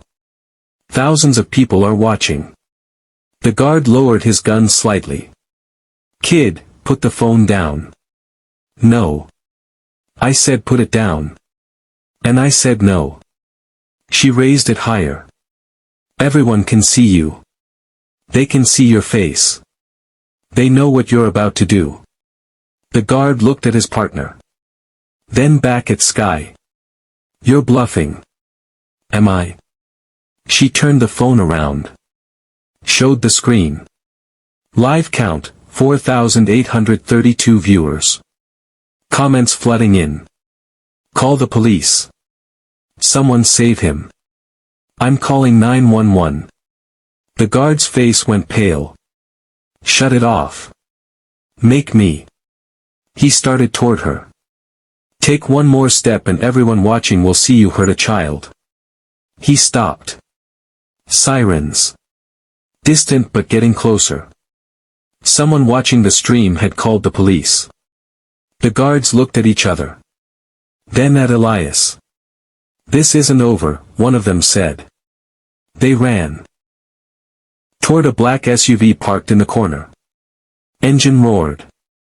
Tires screeched. They were gone. Elias stared at Sky. She lowered the phone. Her hands were shaking so badly she almost dropped it. He walked over. Knelt down. How did you? I followed you. Stayed back. Watched. She looked up at him. Tears in her eyes. You saved my life. I wasn't going to let them take yours. Elias pulled her into a hug. She buried her face in his shoulder. Started crying. It's okay, he whispered. You did it. You saved me. I was so scared. I know. But you did it anyway. Police flooded the garage. Guns drawn. Shouting. Hands up. Nobody move. Elias raised his hands. I'm Elias Crane. Those men who just left, they tried to kill me. An officer approached. Looked at Sky. Then at Elias. We've been watching the stream. Half the city has. We've got units pursuing the suspects now. More police arrived. Then reporters. Cameras. The stream was still live. Sky turned the phone around. Showed Elias the screen. Viewer count, 23,409.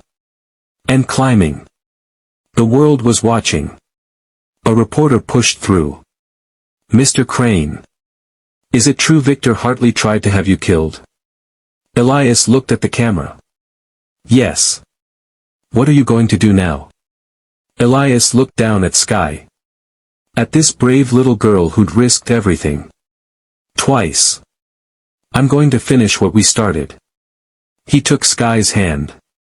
They walked out of the garage together. Into the light. Into the cameras. And for the first time since this nightmare began, Elias wasn't running. He was ready to fight. They didn't go back to the hotel. Too exposed. Too obvious. Instead, Elias took Sky to the one place no one would think to look. His father's old house. Outside the city. Quiet street. The house had been empty for 3 years. Since his father died. Elias unlocked the door. Dust covered everything. Furniture draped in white sheets. Where are we? Sky asked. Somewhere safe. He pulled the sheets off the couch. Sat down. Sky sat beside him. Still holding her phone. The stream had ended. But the damage was done. The video was everywhere. Every news site. Every social media platform. Victor Hartley's face plastered across headlines. Billionaire board member orders hit. Crane Industries CEO targeted for assassination. 10-year-old girl saves billionaire, twice. Sky stared at her phone. People keep messaging me. Calling me a hero. You are a hero. She shook her head. I'm just a kid. I was scared the whole time. Being a hero doesn't mean you're not scared. It means you do the right thing even when you are. She looked up at him. Did you learn that from someone? My father. Where is he? Gone. He died 3 years ago. Oh. She was quiet. I'm sorry. Me too. They sat in silence. Then Sky spoke again. What happened to him? Elias took a breath. Heart attack. Sudden. He was at his desk. Working. Just stopped. Did you get to say goodbye? No. I was in Singapore. Business trip. By the time I got back, he was already gone. Sky's small hand found his. Squeezed. That's why you work so hard, she said quietly. You're trying to make him proud. Elias looked at her. This 10-year-old girl who saw through him in seconds. Yeah. I guess I am. Do you think he'd be proud now? Elias thought about it. About the company. The corruption. The fighting. I don't know. Maybe. I'm trying to do what's right. That's what he always taught me. Then he's proud. Elias smiled. How do you know? Because that's what parents do. They're proud when you try. Even if you mess up. You sound like you know a lot about parents. Her smile faded. I used to have them. A long time ago. What happened? She looked down. Car accident. I was 7. After that, I went to different homes. Foster homes. But none of them kept me. Why not? She shrugged. I was too much trouble. Too loud. Too angry. I didn't like following rules. So what happened? I ran. Ended up on the streets. Been there ever since. Elias's chest tightened. 3 years. You've been alone for 3 years. Not always alone. There are other kids. We look out for each other. Sky. It's okay. I'm good at surviving. That's not okay. No child should have to survive. They should get to live. She looked at him. What's the difference? He didn't have an answer. His phone buzzed. Unknown number. He answered. Hello. Mr. Crane. This is Detective Sarah Park.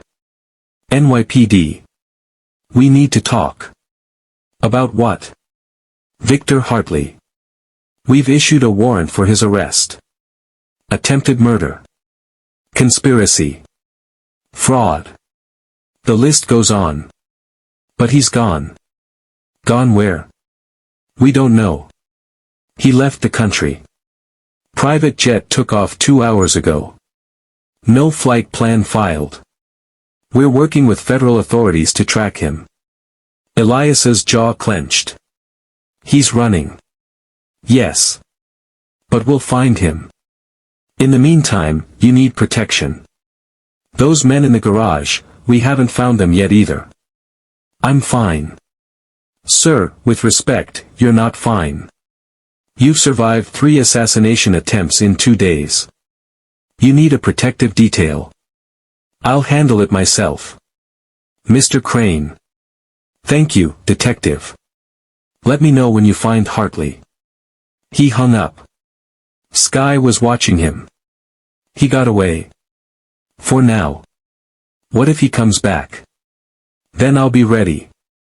She didn't look convinced. Elias's phone buzzed again. This time, a text. From Patricia. Grant's in surgery. Critical but stable. Doctors say he might make it. Elias exhaled. Relief flooding through him. Grant's alive, he said to Sky. Her face lit up. Really? Yeah. He's going to make it. She smiled. First real smile he'd seen from her. That's good. He saved you. He did. Will you visit him? As soon as I can. Another text. This time from Margaret Chen. Emergency board meeting called. Tomorrow. 9 a.m. Hartley's replacement as chairman. You need to be there. Elias stared at the message. The board wanted him back. After everything. After the chaos. They needed him to fix this. He looked at Sky. She was curled up on the couch now. Eyes heavy. You should sleep, he said gently. I'm not tired. You're exhausted. She didn't argue. Just pulled her knees to her chest. Mr. Crane. Yeah. What's going to happen to me? After all this? The question hung in the air. What do you want to happen? She was quiet for a long time. Then, I don't want to be alone anymore. Elias's throat tightened. He thought about his empty penthouse. His cold office. His life of meetings and deals and money. All of it meaningless. But this girl, this brave, scared, beautiful soul, she was real. You won't be, he said quietly. How do you know? Because I'm not going to let you. She looked up at him. Eyes searching his face. What does that mean? Elias took a breath. It means, if you want, you can stay with me. Not on the streets. Not in foster care. With me. Her eyes went wide. Like, forever. If that's what you want. Tears filled her eyes. You mean it? I mean it. She launched herself at him. Wrapped her arms around his neck. Sobbed into his shoulder. Thank you. Thank you. Thank you. Elias held her tight. This girl who'd saved his life. Who'd seen him at his worst and stood by him anyway. No, he whispered. Thank you. She pulled back. Wiped her eyes. For what? For reminding me what matters. She smiled through her tears. And for the first time in 3 years, since his father died, Elias didn't feel alone. He had someone to protect. Someone to fight for. Someone who needed him as much as he needed her. Get some sleep, he said gently. Tomorrow's a big day. What happens tomorrow? Tomorrow, we take back the company. And we make sure people like Hartley never win again. She nodded. Lay down on the couch. Within minutes, she was asleep. Elias watched her. This small, fierce warrior. And he made a silent promise. He would keep her safe. No matter what it cost. 3 weeks later. Crane Industries headquarters. Boardroom. 9 a.m. The room looked different now. New faces. New energy. Victor Hartley's seat was empty. Permanently. He'd been arrested in Monaco. Extradited back to the U.S. Awaiting trial along with Simmons, Park, and Duvall. All 4 facing decades in prison. Marcus Holt had cut a deal. Testified against them in exchange for a reduced sentence. The evidence was overwhelming. Bank records. Recordings. Emails. Everything Marcus had given them checked out. Project Redline was shut down. The weapons deals exposed. The offshore accounts frozen. 47 million recovered. Another 180 million traced and seized. The company's stock had tanked at first. But then, slowly, it started climbing back. Investors saw the truth. Saw Elias fighting for transparency. For accountability. And they believed in him again. Elias sat at the head of the table now. Officially reinstated as CEO. Margaret Chen sat to his right. The new board chairman. Patricia Reeves to his left. Her bruises had healed. But the memory remained. For new board members filled the empty seats. People Elias had vetted personally. People he could trust. And in the corner, watching quietly, was Grant Morrison. He'd survived. 3 surgeries.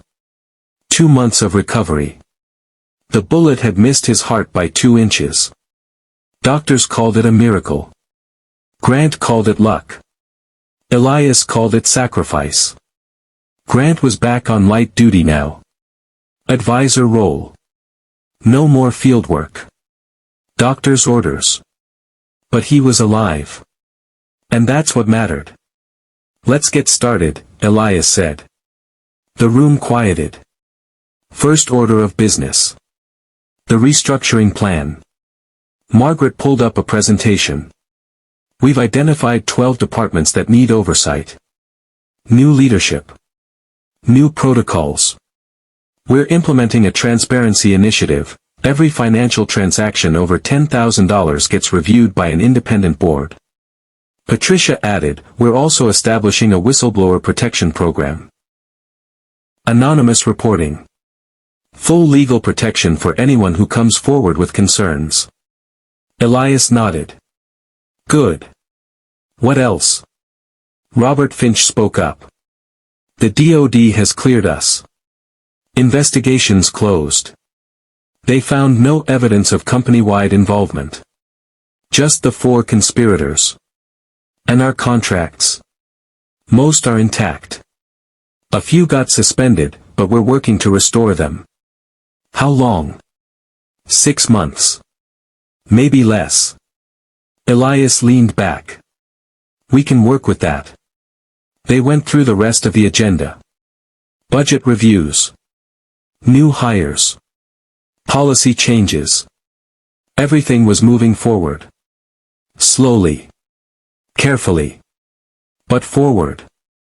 After an hour, Elias stood. One more thing. Everyone looked up. I'm announcing a new initiative today. The Sky Project. Confused faces around the table. What's the Sky Project? Margaret asked. A program for homeless youth. Housing. Education. Job training. We're going to build a facility, state-of-the-art, to help kids who've fallen through the cracks. Patricia smiled. Named after the girl who saved you. Named after the girl who saved all of us. How much are we investing? 20 million. Initial phase. More if needed. Robert whistled. That's a significant commitment. It's the right commitment. No one argued. Margaret nodded. I'll draft the proposal. We'll vote on it next meeting. Thank you. The meeting ended. People filed out. Grant stayed behind. That was a good thing you did, he said. It's what she deserves. Where is she now? School. First day. Grant smiled. How's she handling it? Nervous. Excited. She's been out of school for 3 years. But she's smart. She'll catch up. You really going through with the adoption? Elias nodded. Lawyers filing the papers this week. Should be official in a few months. That's a big step. I know. You ready for it? Elias thought about it. About late-night talks. About teaching her to read financial reports. About her laughter filling his empty penthouse. Yeah. I think I am. Grant stood. Clapped him on the shoulder. Your father would be proud. You think? I know. They walked out together. Later that afternoon. Elias stood outside a small school in Brooklyn. Kids poured out. Laughing. Shouting. Free. Then he saw her. Sky. Walking out with a backpack almost as big as she was. She spotted him. Her face lit up. She ran over. You came. Of course I came. How was it? Hard. But good. The teacher was nice. She said I'm behind but I can catch up. You will. I'll help you. Really? Really? They walked to the car. She climbed in. As Elias started the engine, she spoke quietly. Thank you. For what? For everything. For believing me. For keeping your promise. For wanting me. Elias's chest tightened. He reached over. Took her hand. Sky. You don't have to thank me. You saved my life. Twice. I'm the one who should be thanking you. But you gave me a home. A family. That's bigger than saving a life. You think so? I know so. They drove in comfortable silence. Then Sky spoke again. Mr. Crane. You can call me Elias. Or, if you want, something else. She looked at him. Like what?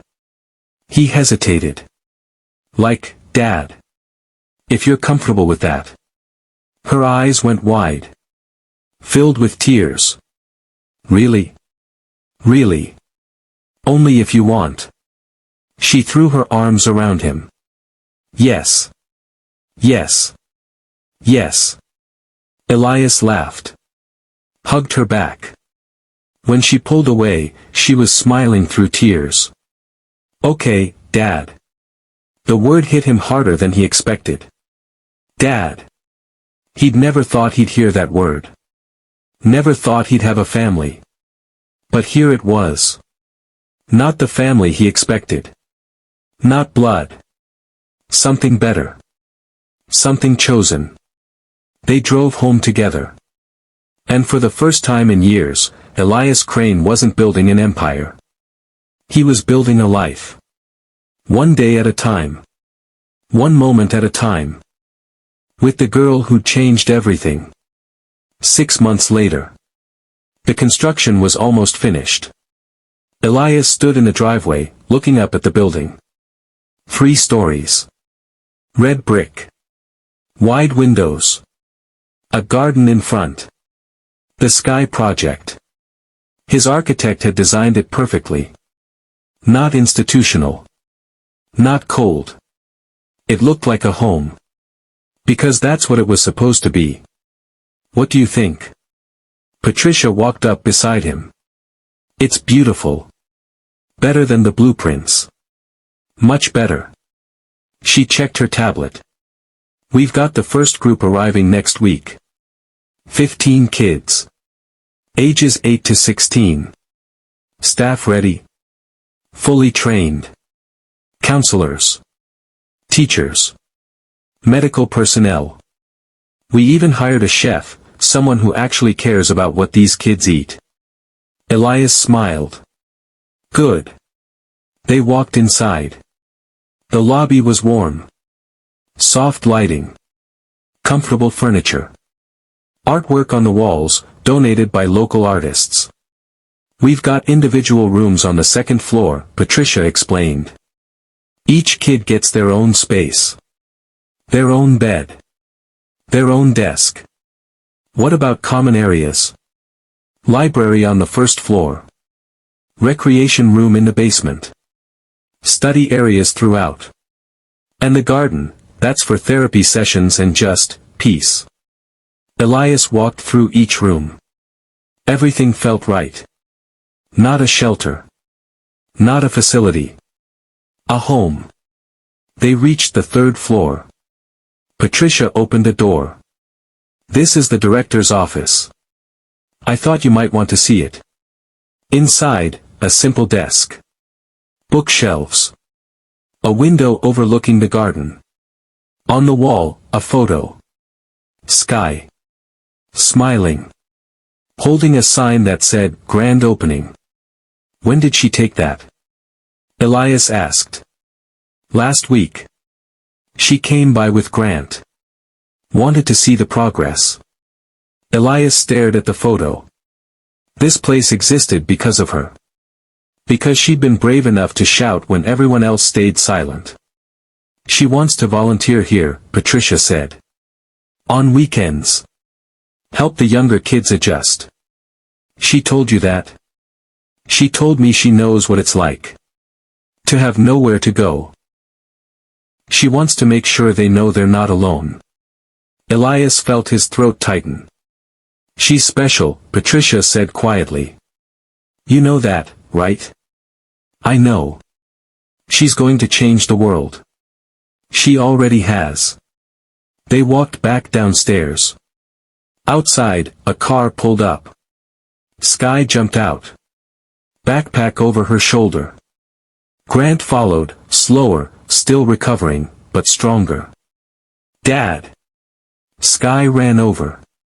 The word still made his heart skip. Dad. 6 months and it still felt new. Still felt like a gift. What are you doing here? He asked. Grant brought me. I wanted to see it before the opening. What do you think? She looked up at the building. Her eyes went wide. It's perfect. Yeah. Yeah. It looks like somewhere I would have wanted to live. When I had nowhere else. Elias knelt down. That's exactly what I was hoping for. She hugged him tight. Grant walked over. Looking good, boss. Thanks to you. You vetted the security system. Someone has to keep these kids safe. How are you feeling? Grant stretched. Better. Doc says I can go back to full duty next month. You sure you want to? What else am I going to do? Sit around. You could rest. Rest is boring. Elias laughed. Patricia checked her watch. I've got a meeting with the licensing board in an hour. Final inspections tomorrow. If everything checks out, we're officially open next Monday. Anything we need to worry about? Nothing major. Just paperwork. Good. She left. Elias, Sky, and Grant stood in the garden. You know what's crazy? Sky said. What? A year ago, I was sleeping in that hangar. Cold. Hungry. Alone. And now. She looked around. Now I'm standing here. In a place that's going to help kids just like me. You did this, Elias said. You inspired this. No. You built it. Because of you. She smiled. Then we did it together. Grant's phone rang. He answered. Morrison. His face changed. When? Where? He hung up. Looked at Elias. That was Detective Park. Victor Hartley escaped. Elias's blood went cold. What? Prison transport. This morning. 2 guards dead. Hartley's gone. How is that possible? Inside help. Someone on his payroll. They're investigating, but he's out there. Yeah. Sky grabbed Elias's hand. Is he coming for us? I don't know. Grant's jaw tightened. I'm calling in extra security. For you. For the project. For everyone. Do it. Grant walked away, phone to his ear. Elias looked down at Sky. She was scared. Trying to hide it, but scared. It's going to be okay, he said. How do you know? Because I'm not going to let anything happen to you. I promise. She nodded. But doubt flickered in her eyes. Hartley was out there. Hunting. And Elias knew, this wasn't over. Not by a long shot. That night. Elias's penthouse. 42nd floor. Floor-to-ceiling windows overlooking the city. Security had been doubled. Cameras. Guards. Panic buttons. Sky was asleep in her room. Elias sat in his study. Staring at his laptop. News articles. Updates. Alerts. Victor Hartley escapes custody. Manhunt underway for former Crane Industries board member.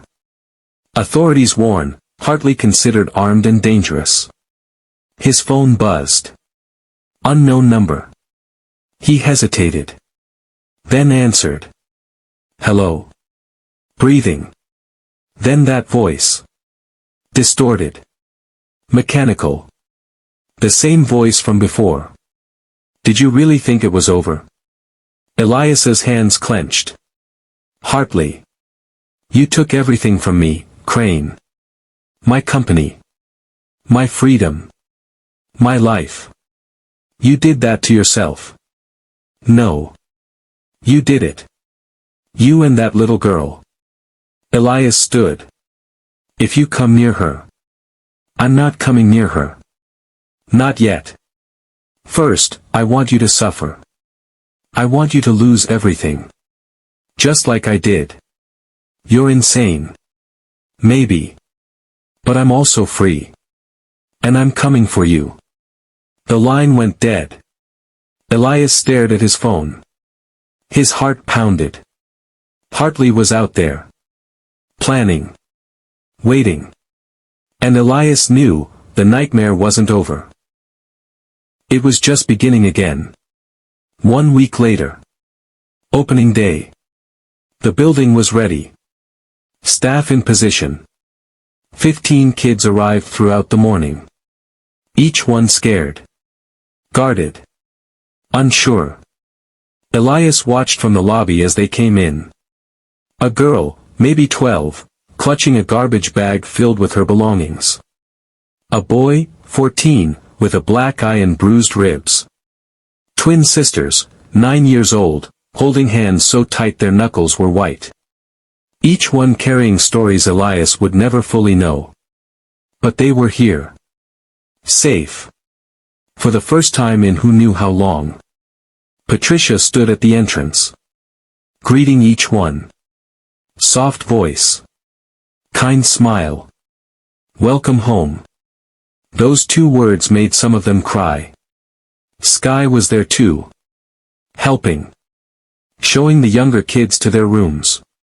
This is yours, she told a small boy, maybe 8. Your bed. Your desk. Your space. Nobody can take it from you. The boy stared at the bed. Really? Really? He sat on it. Bounced once. Then burst into tears. Sky sat beside him. Put an arm around his shoulders. It's okay. I cried too. When I got my room. You did? Yeah. Because I never thought I'd have one again. The boy wiped his eyes. What happened to you? I got lucky. Someone helped me. And now I'm going to help you. Elias watched from the doorway. His chest tight. This was why he built it. For moments like this. Grant appeared beside him. Media's outside. They want a statement. Let them wait. Sir, this is good press. The company needs. I don't care about press. I care about those kids feeling safe. Grant nodded. Understood. They stood in silence. Watching the kids explore their new home. Then Patricia walked over. We have a problem. What kind of problem? The funding. We budgeted for 20 million. We've already spent 22. And we haven't even been open a full day. Elias frowned. How? The security upgrades. After Hartley's escape. The extra guards. The surveillance system.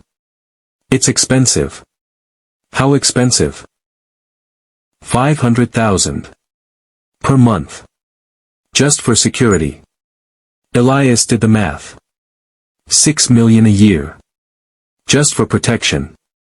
That's not sustainable, Grant said. I don't care. Find the money. Sir. I said find it. These kids need to be safe. If that means spending more, we spend more. Patricia nodded. I'll adjust the budget. She walked away. Grant looked at him.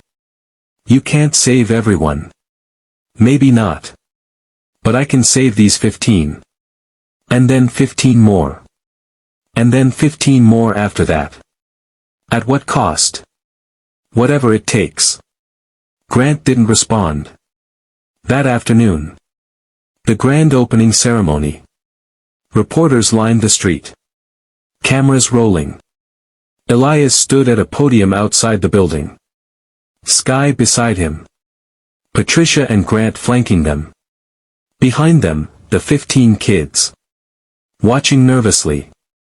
Thank you all for coming, Elias began.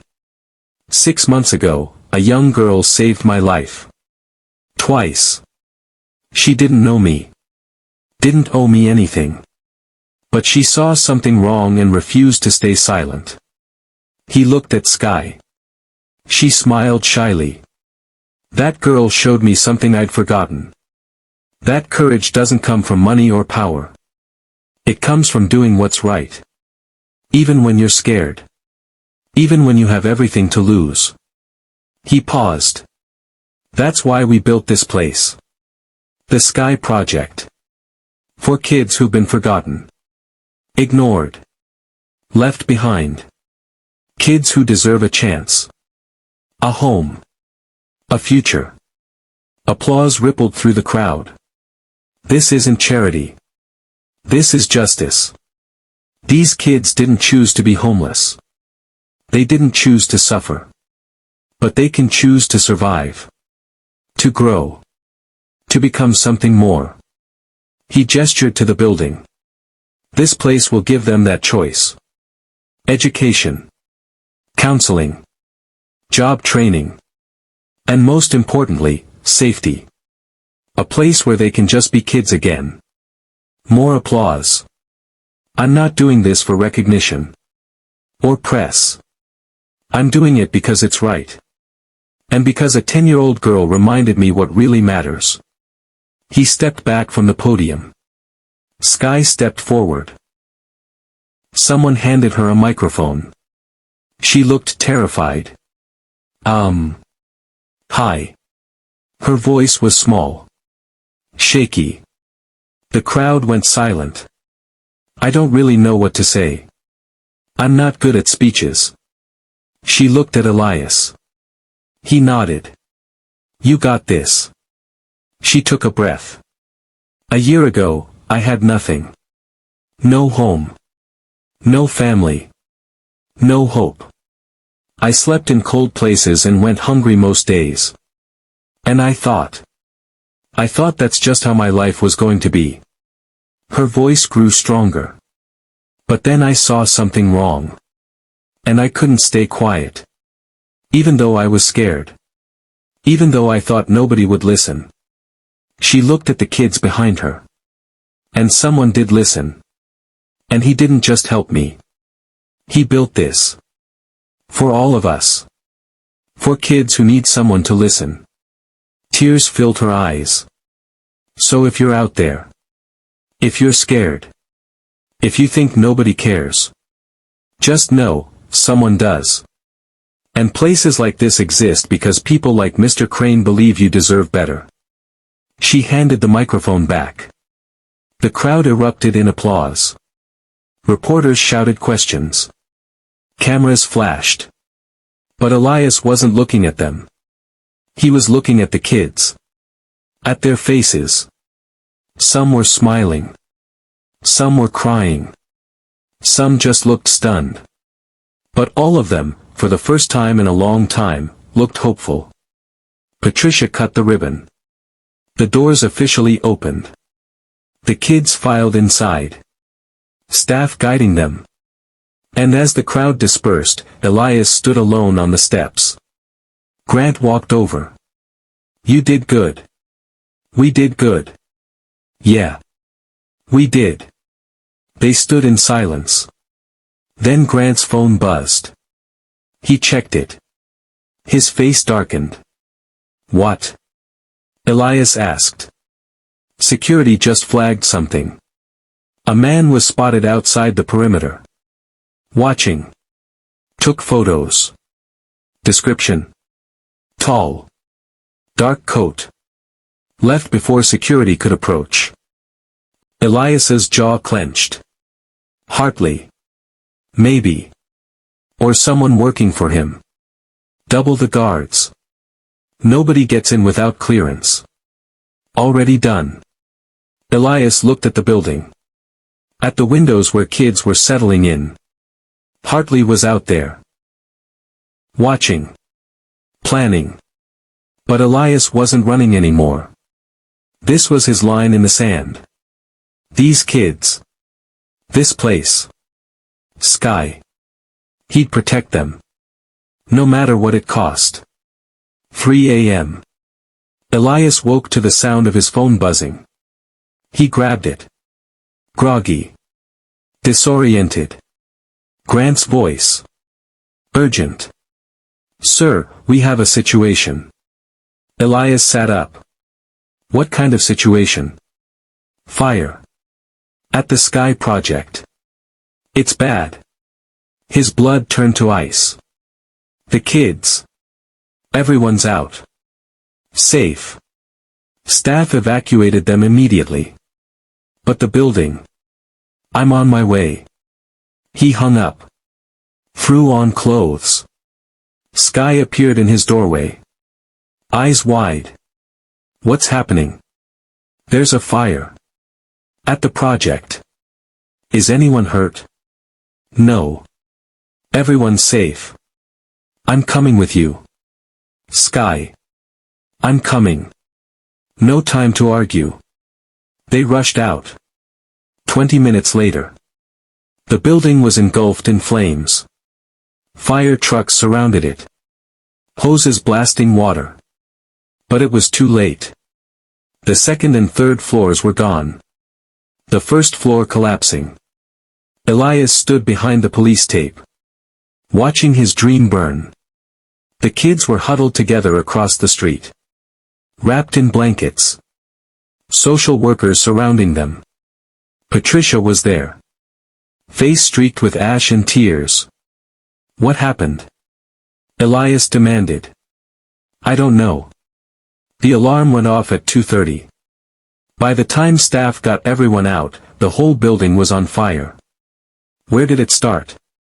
Third floor. Director's office. Elias's stomach dropped. His office. Where they kept the records.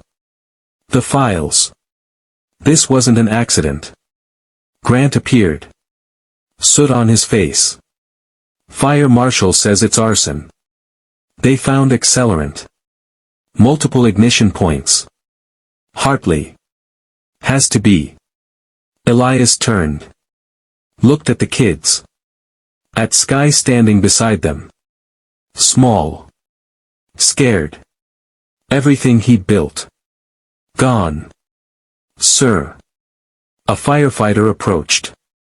Handed him something. A piece of paper. Partially burned.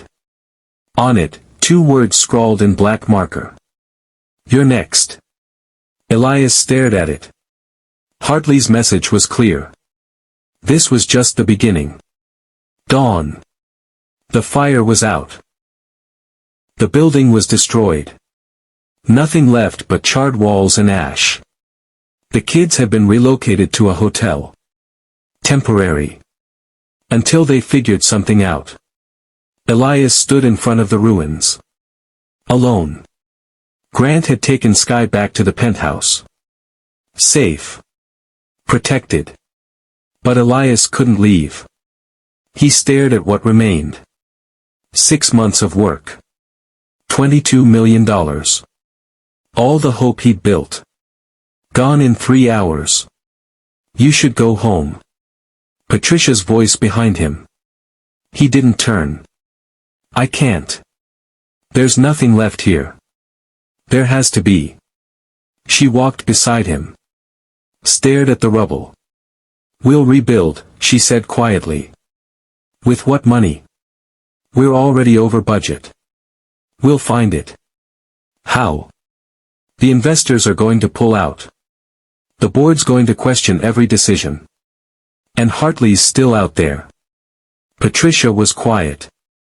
I failed them, Elias whispered. Those kids. I promised them a home.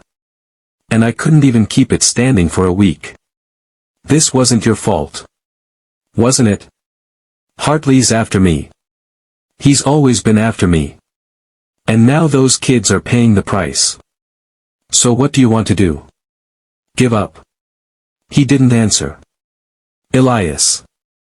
Look at me. He turned. Patricia's eyes were fierce. You didn't fail them. Hartley did this. Not you. And if you walk away now, then he wins. Is that what you want? Of course not. Then stop feeling sorry for yourself and fight. Her words hit him like a slap. He stared at her. Then back at the ruins. She was right. This wasn't over. Not until he made it over. What do we need? He asked. Money. A new location. Time. How much time? To rebuild? 6 months. Maybe more. We don't have 6 months. Those kids need a home now. Then we find them one. Elias pulled out his phone. Started scrolling. Looking for properties. Empty buildings. Warehouses.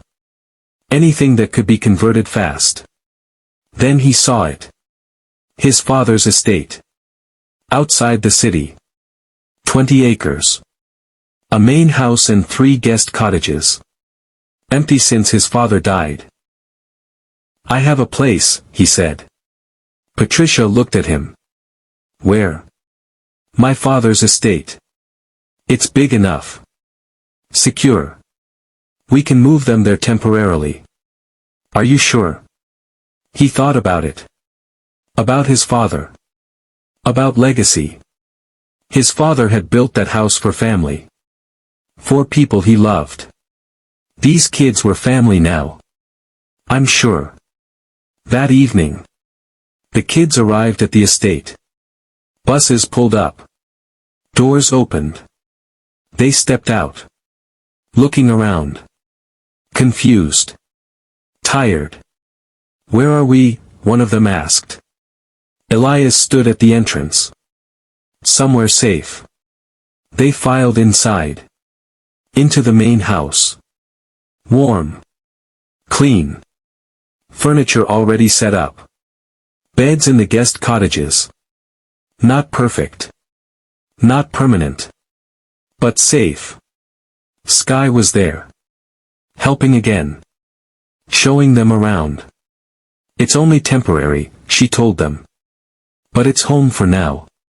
One of the younger kids, the boy who'd cried on his first day, looked up at Elias. Are they going to burn this place too? Elias knelt down. No. I promise. This place is protected. Nobody's getting in. You promised before. The words cut deep. I know. And I'm sorry. But this time, I'm not taking any chances. He stood. Looked at Grant. Armed guards patrolled the perimeter. Cameras on every entrance. Panic buttons in every room. This place was a fortress. Hartley would have to go through an army to get to these kids. And even then, Elias would be waiting. Midnight. Elias sat in his father's study. Alone. The room was exactly as his father had left it. Books. Photos. An old desk. He stared at a picture on the wall. His father. Smiling. Arm around a younger Elias. I don't know if I'm doing this right, Elias whispered. But I'm trying. I'm trying to make you proud. Silence. Then, footsteps. Sky appeared in the doorway. Can't sleep, he asked. She shook her head. Walked in. Sat on the couch. I keep thinking about the fire. About how fast it happened. Me too. What if he comes here? What if? He won't get to you. I won't let him. She looked at him. You can't promise that. Yes, I can. Dad. Her voice cracked. I'm scared. He moved to the couch. Sat beside her. Pulled her close. I know. I'm scared too. You are. Every day. Since the helicopter. Since the shooting. Since the fire. I'm terrified something's going to happen to you. She looked up at him. Then why do you keep fighting? Because that's what you do when you love someone. You fight. Even when you're scared. She buried her face in his shoulder. I don't want to lose you, she whispered. You won't. How do you know? Because I've already lost too much. I'm not losing you too. They sat in silence. Outside, the sound of guards patrolling. Dogs barking. Surveillance systems humming. The estate was locked down. But Elias knew, Hartley was still out there. Watching. Planning. And this wasn't over. Not by a long shot. 2 months later. The estate had transformed. What started as temporary became something more. Something permanent. The kids weren't just surviving anymore. They were living. Classes in the morning. In the main house library. Therapy sessions in the afternoons. In the sunroom overlooking the gardens. Recreation in the evenings. Sports. Art. Music. And Sky, she was at the center of it all. Not as a resident anymore. As a leader. Every afternoon after her own school, she came to the estate. Helped the younger kids with homework. Played games with them. Listened when they needed to talk. She understood them in ways the staff never could. Because she'd been them. Tuesday afternoon. Elias arrived at the estate. Briefcase in hand. Board meeting had run late. New investors. New deals. The company was recovering, but slowly. He walked into the main house. Laughter echoed from the library. He followed the sound. Inside, Sky sat cross-legged on the floor. 5 kids around her. Books scattered everywhere. Okay, so the answer is, she looked at a girl, maybe 9. What do you think, Maya? Maya bit her lip. 42? Close. It's 43. But you almost had it. Try the next one. Maya smiled. Picked up her pencil. Elias watched from the doorway. Sky glanced up. Saw him. Her face lit up. Dad. You're here. The kids turned. Stared. That's your dad, one of them asked. Yeah. The billionaire? Sky laughed. Yeah. But don't worry. He's cool. Elias smiled. Walked in. How's homework going? Good. Maya's getting better at math. And Jason just finished his reading assignment. A boy, maybe 12, held up a book. Pride on his face. That's great, Jason. Jason beamed. Can we take a break? Another kid asked. I'm tired. Sky looked at the clock. Yeah. We've been at it for an hour. Go play. We'll finish later. The kids scattered. Heading outside to the yard. Sky stayed. Started organizing the books. Elias sat beside her. You're good with them. They remind me of me. How so? They're scared. Angry. They don't trust anyone. But they want to. They want to believe things can get better. And you help them believe that. She shrugged. I try. I tell them my story. About the helicopter. About you. About how one moment can change everything. What do they say? Some believe it. Some don't. But at least they're listening. She stacked the last book. Looked at him. I've been thinking about something. What? When I was on the streets, nobody helped me. For 3 years. I was invisible. Sky. No, let me finish. She took a breath. I was invisible until I did something. Until I spoke up. And that's when everything changed. Where are you going with this? I want to teach them that. To speak up. To not stay silent when they see something wrong. Elias smiled. That's a good lesson. It's the most important lesson. She stood. Walked to the window. Watched the kids playing outside. These kids have been hurt.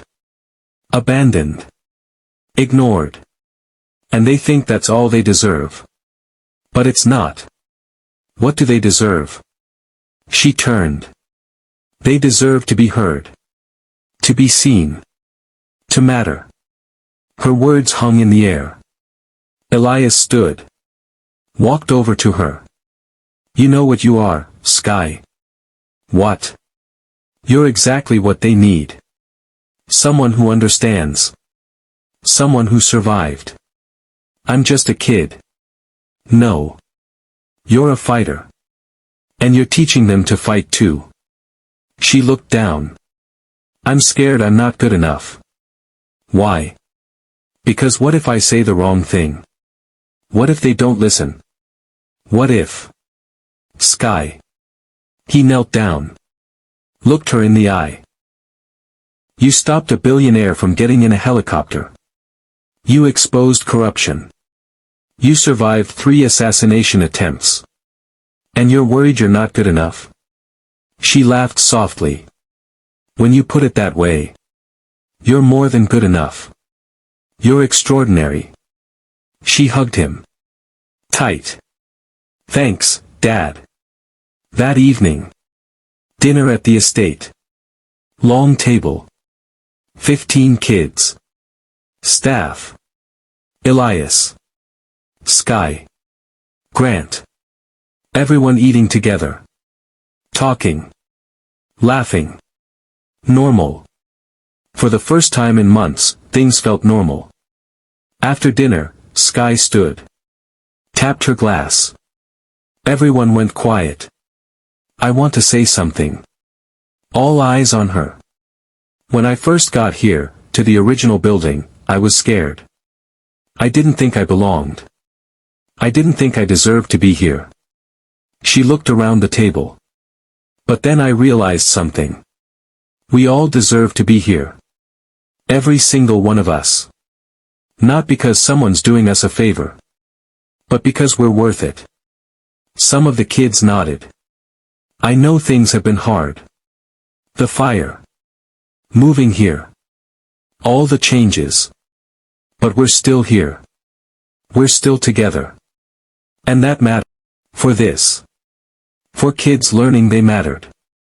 For Sky teaching them the same lesson she taught him. That one voice, no matter how small, can change everything. Later that night. Elias sat on the porch. Stars overhead. Sky came out. Sat beside him. That was something tonight, he said. Yeah. I didn't plan it. It just happened. The best moments usually do. They sat in comfortable silence. Then Sky spoke. Do you think we'll ever be safe? Like, really safe? I don't know. Hartley's still out there. Does that scare you? Every day. But you're not running. No. Why? He looked at her. Because some things are worth fighting for. And you're one of them. She leaned against him. I love you, Dad. The words hit him like a wave. She'd never said it before. He wrapped his arm around her. I love you too, Sky. They sat there. Under the stars. Father and daughter. Not by blood. But by choice. And that was stronger than anything. 5 years later. The estate was unrecognizable. What started as 15 kids in temporary housing had grown into something bigger. 3 new buildings. Capacity for 50 residents. A full school. Counseling center. Job training program. The Sky Project wasn't just surviving. It was thriving. And Sky, now 16, was at the heart of it all. Saturday morning. Elias pulled up to the estate. Windows down. Sun shining.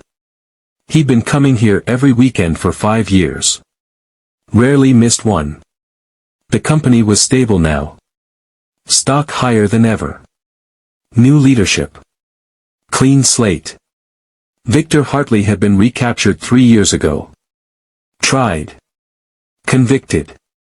Life sentence without parole. The threat was over. But Elias still came. Not out of fear. Out of love. He walked through the main entrance. Kids everywhere.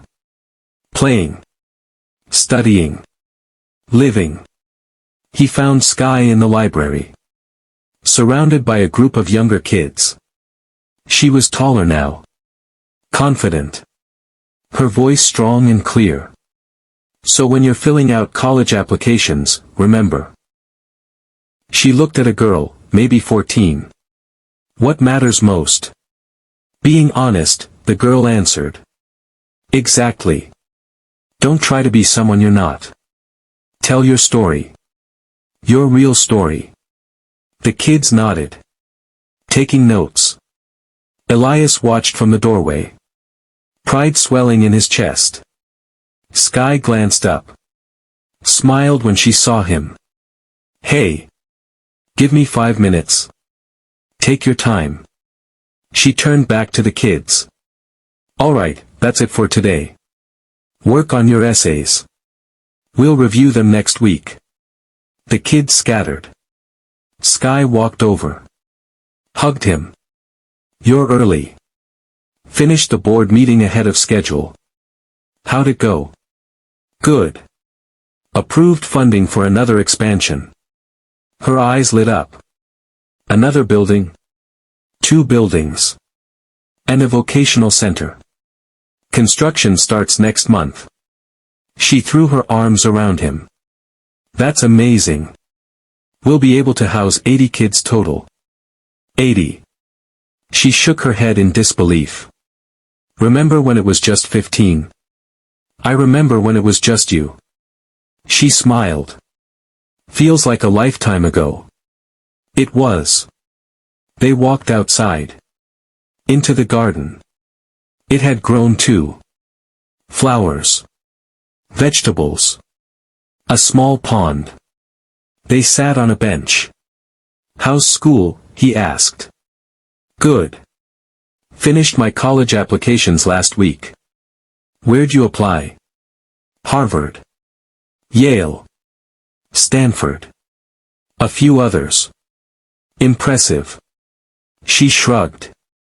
I had a good tutor. He laughed. You did that yourself. Not all of it. You helped. Grant helped. Patricia helped. Everyone helped. You put in the work. They sat in silence.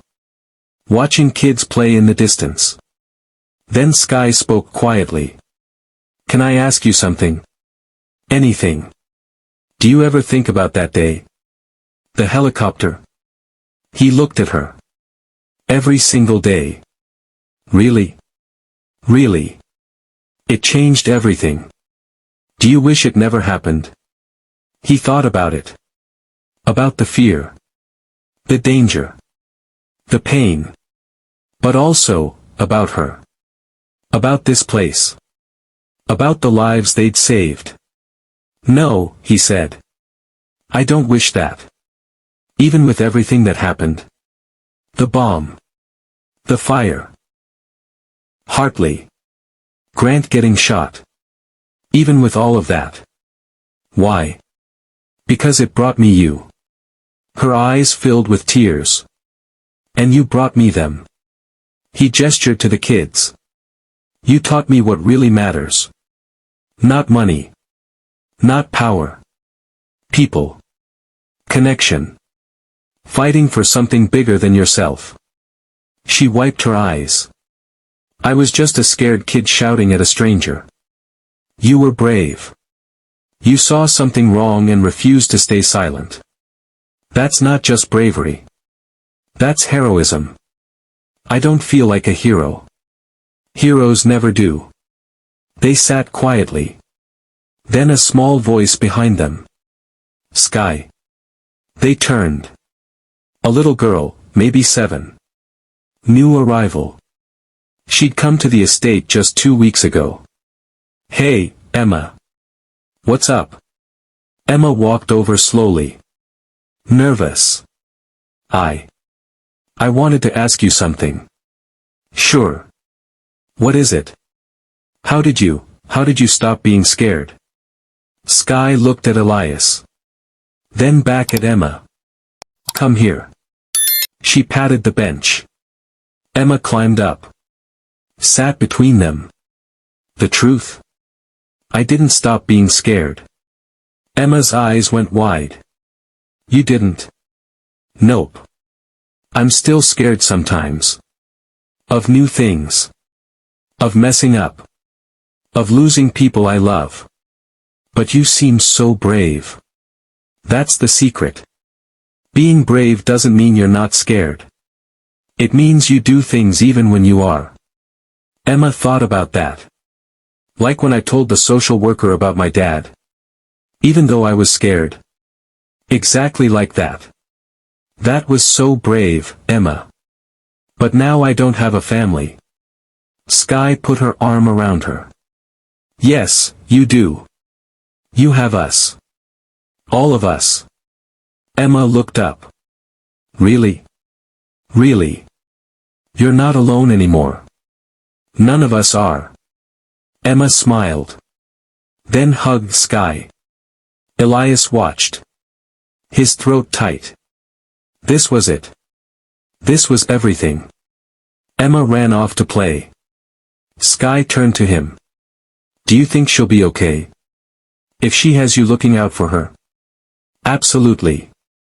I'm going to college next year. I won't be here as much. You'll still be here. And she'll know you care. That's what matters. Sky nodded. I want to study social work. Maybe child psychology. So I can help more kids like her. Like me. You'll be amazing at it. You think so? I know so. They stood. Started walking back toward the main house. Dad? Yeah. Do you ever think about what would have happened if I hadn't shouted that day? He stopped walking. Looked at her. All the time. What do you think would have happened? I'd be dead. The company would have fallen apart. Hartley would have won. And 50 kids wouldn't have a home right now. That's a lot of pressure to put on one shout. It wasn't just a shout. It was a choice. You chose to care. To act. To risk everything for a stranger. I didn't think about it that much. I couldn't stay quiet. That's what makes it extraordinary. They reached the house. Patricia was there. Clipboard in hand. 5 years and she was still running things. There you are. We need to talk about the spring fundraiser. Sky groaned. Do we have to? Yes. We need $200,000 for the new vocational center. I'll make some calls, Elias said. We'll get it. Patricia smiled. You always do. She walked off. Grant appeared. Slower now. Hair graying. But still sharp. Boss. Sky. Grant. How are you? Good. Just did a security walk. Everything's locked down tight. Any concerns? None. It's been 3 years since Hartley was caught. We're clear. Good. Grant looked at Sky. Heard you got into Harvard. She blushed. Early acceptance. I don't know if I'll go. Why not? It's far. And expensive. And nothing, Elias interrupted. You're going. We'll figure out the rest. But. No buts. This is your dream. You're going. She smiled. Okay. I'm going. Grant nodded approvingly. Good. Make us proud. I will. He walked off. Sky turned to Elias. Do you really think I can do it? College. Career. All of it. Sky. You survived homelessness. Saved a billionaire. Exposed corruption. Stopped assassins. Built a home for 50 kids. College is going to be easy. She laughed. When you put it that way. I'm serious. You can do anything. She hugged him. Thank you. For everything. For believing in me. For loving me. For giving me a family. He held her tight. Thank you for saving my life. Which time? He pulled back. Looked at her. All of them. They stood there. Father and daughter. Two people who found each other in the chaos. Who saved each other. Who built something beautiful from the ashes. Come on, she said. Let's go check on the kids. They walked inside together. Into the home they'd built. Into the life they'd chosen. And for the first time in years, Elias Crane felt complete. Not because of his company. Not because of his wealth. But because of her. Because one shout, from one little girl, changed everything. And he would never forget it. Not for a single day. And that's how one shout changed 2 lives forever. If this story moved you, if it made you think about courage, family, or what really matters, do me a favor, subscribe so you never miss stories like this. And leave a comment telling me, what was your favorite moment? Was it the helicopter? The fire? Sky going live? I want to hear from you. Thanks for watching. See you in the next one.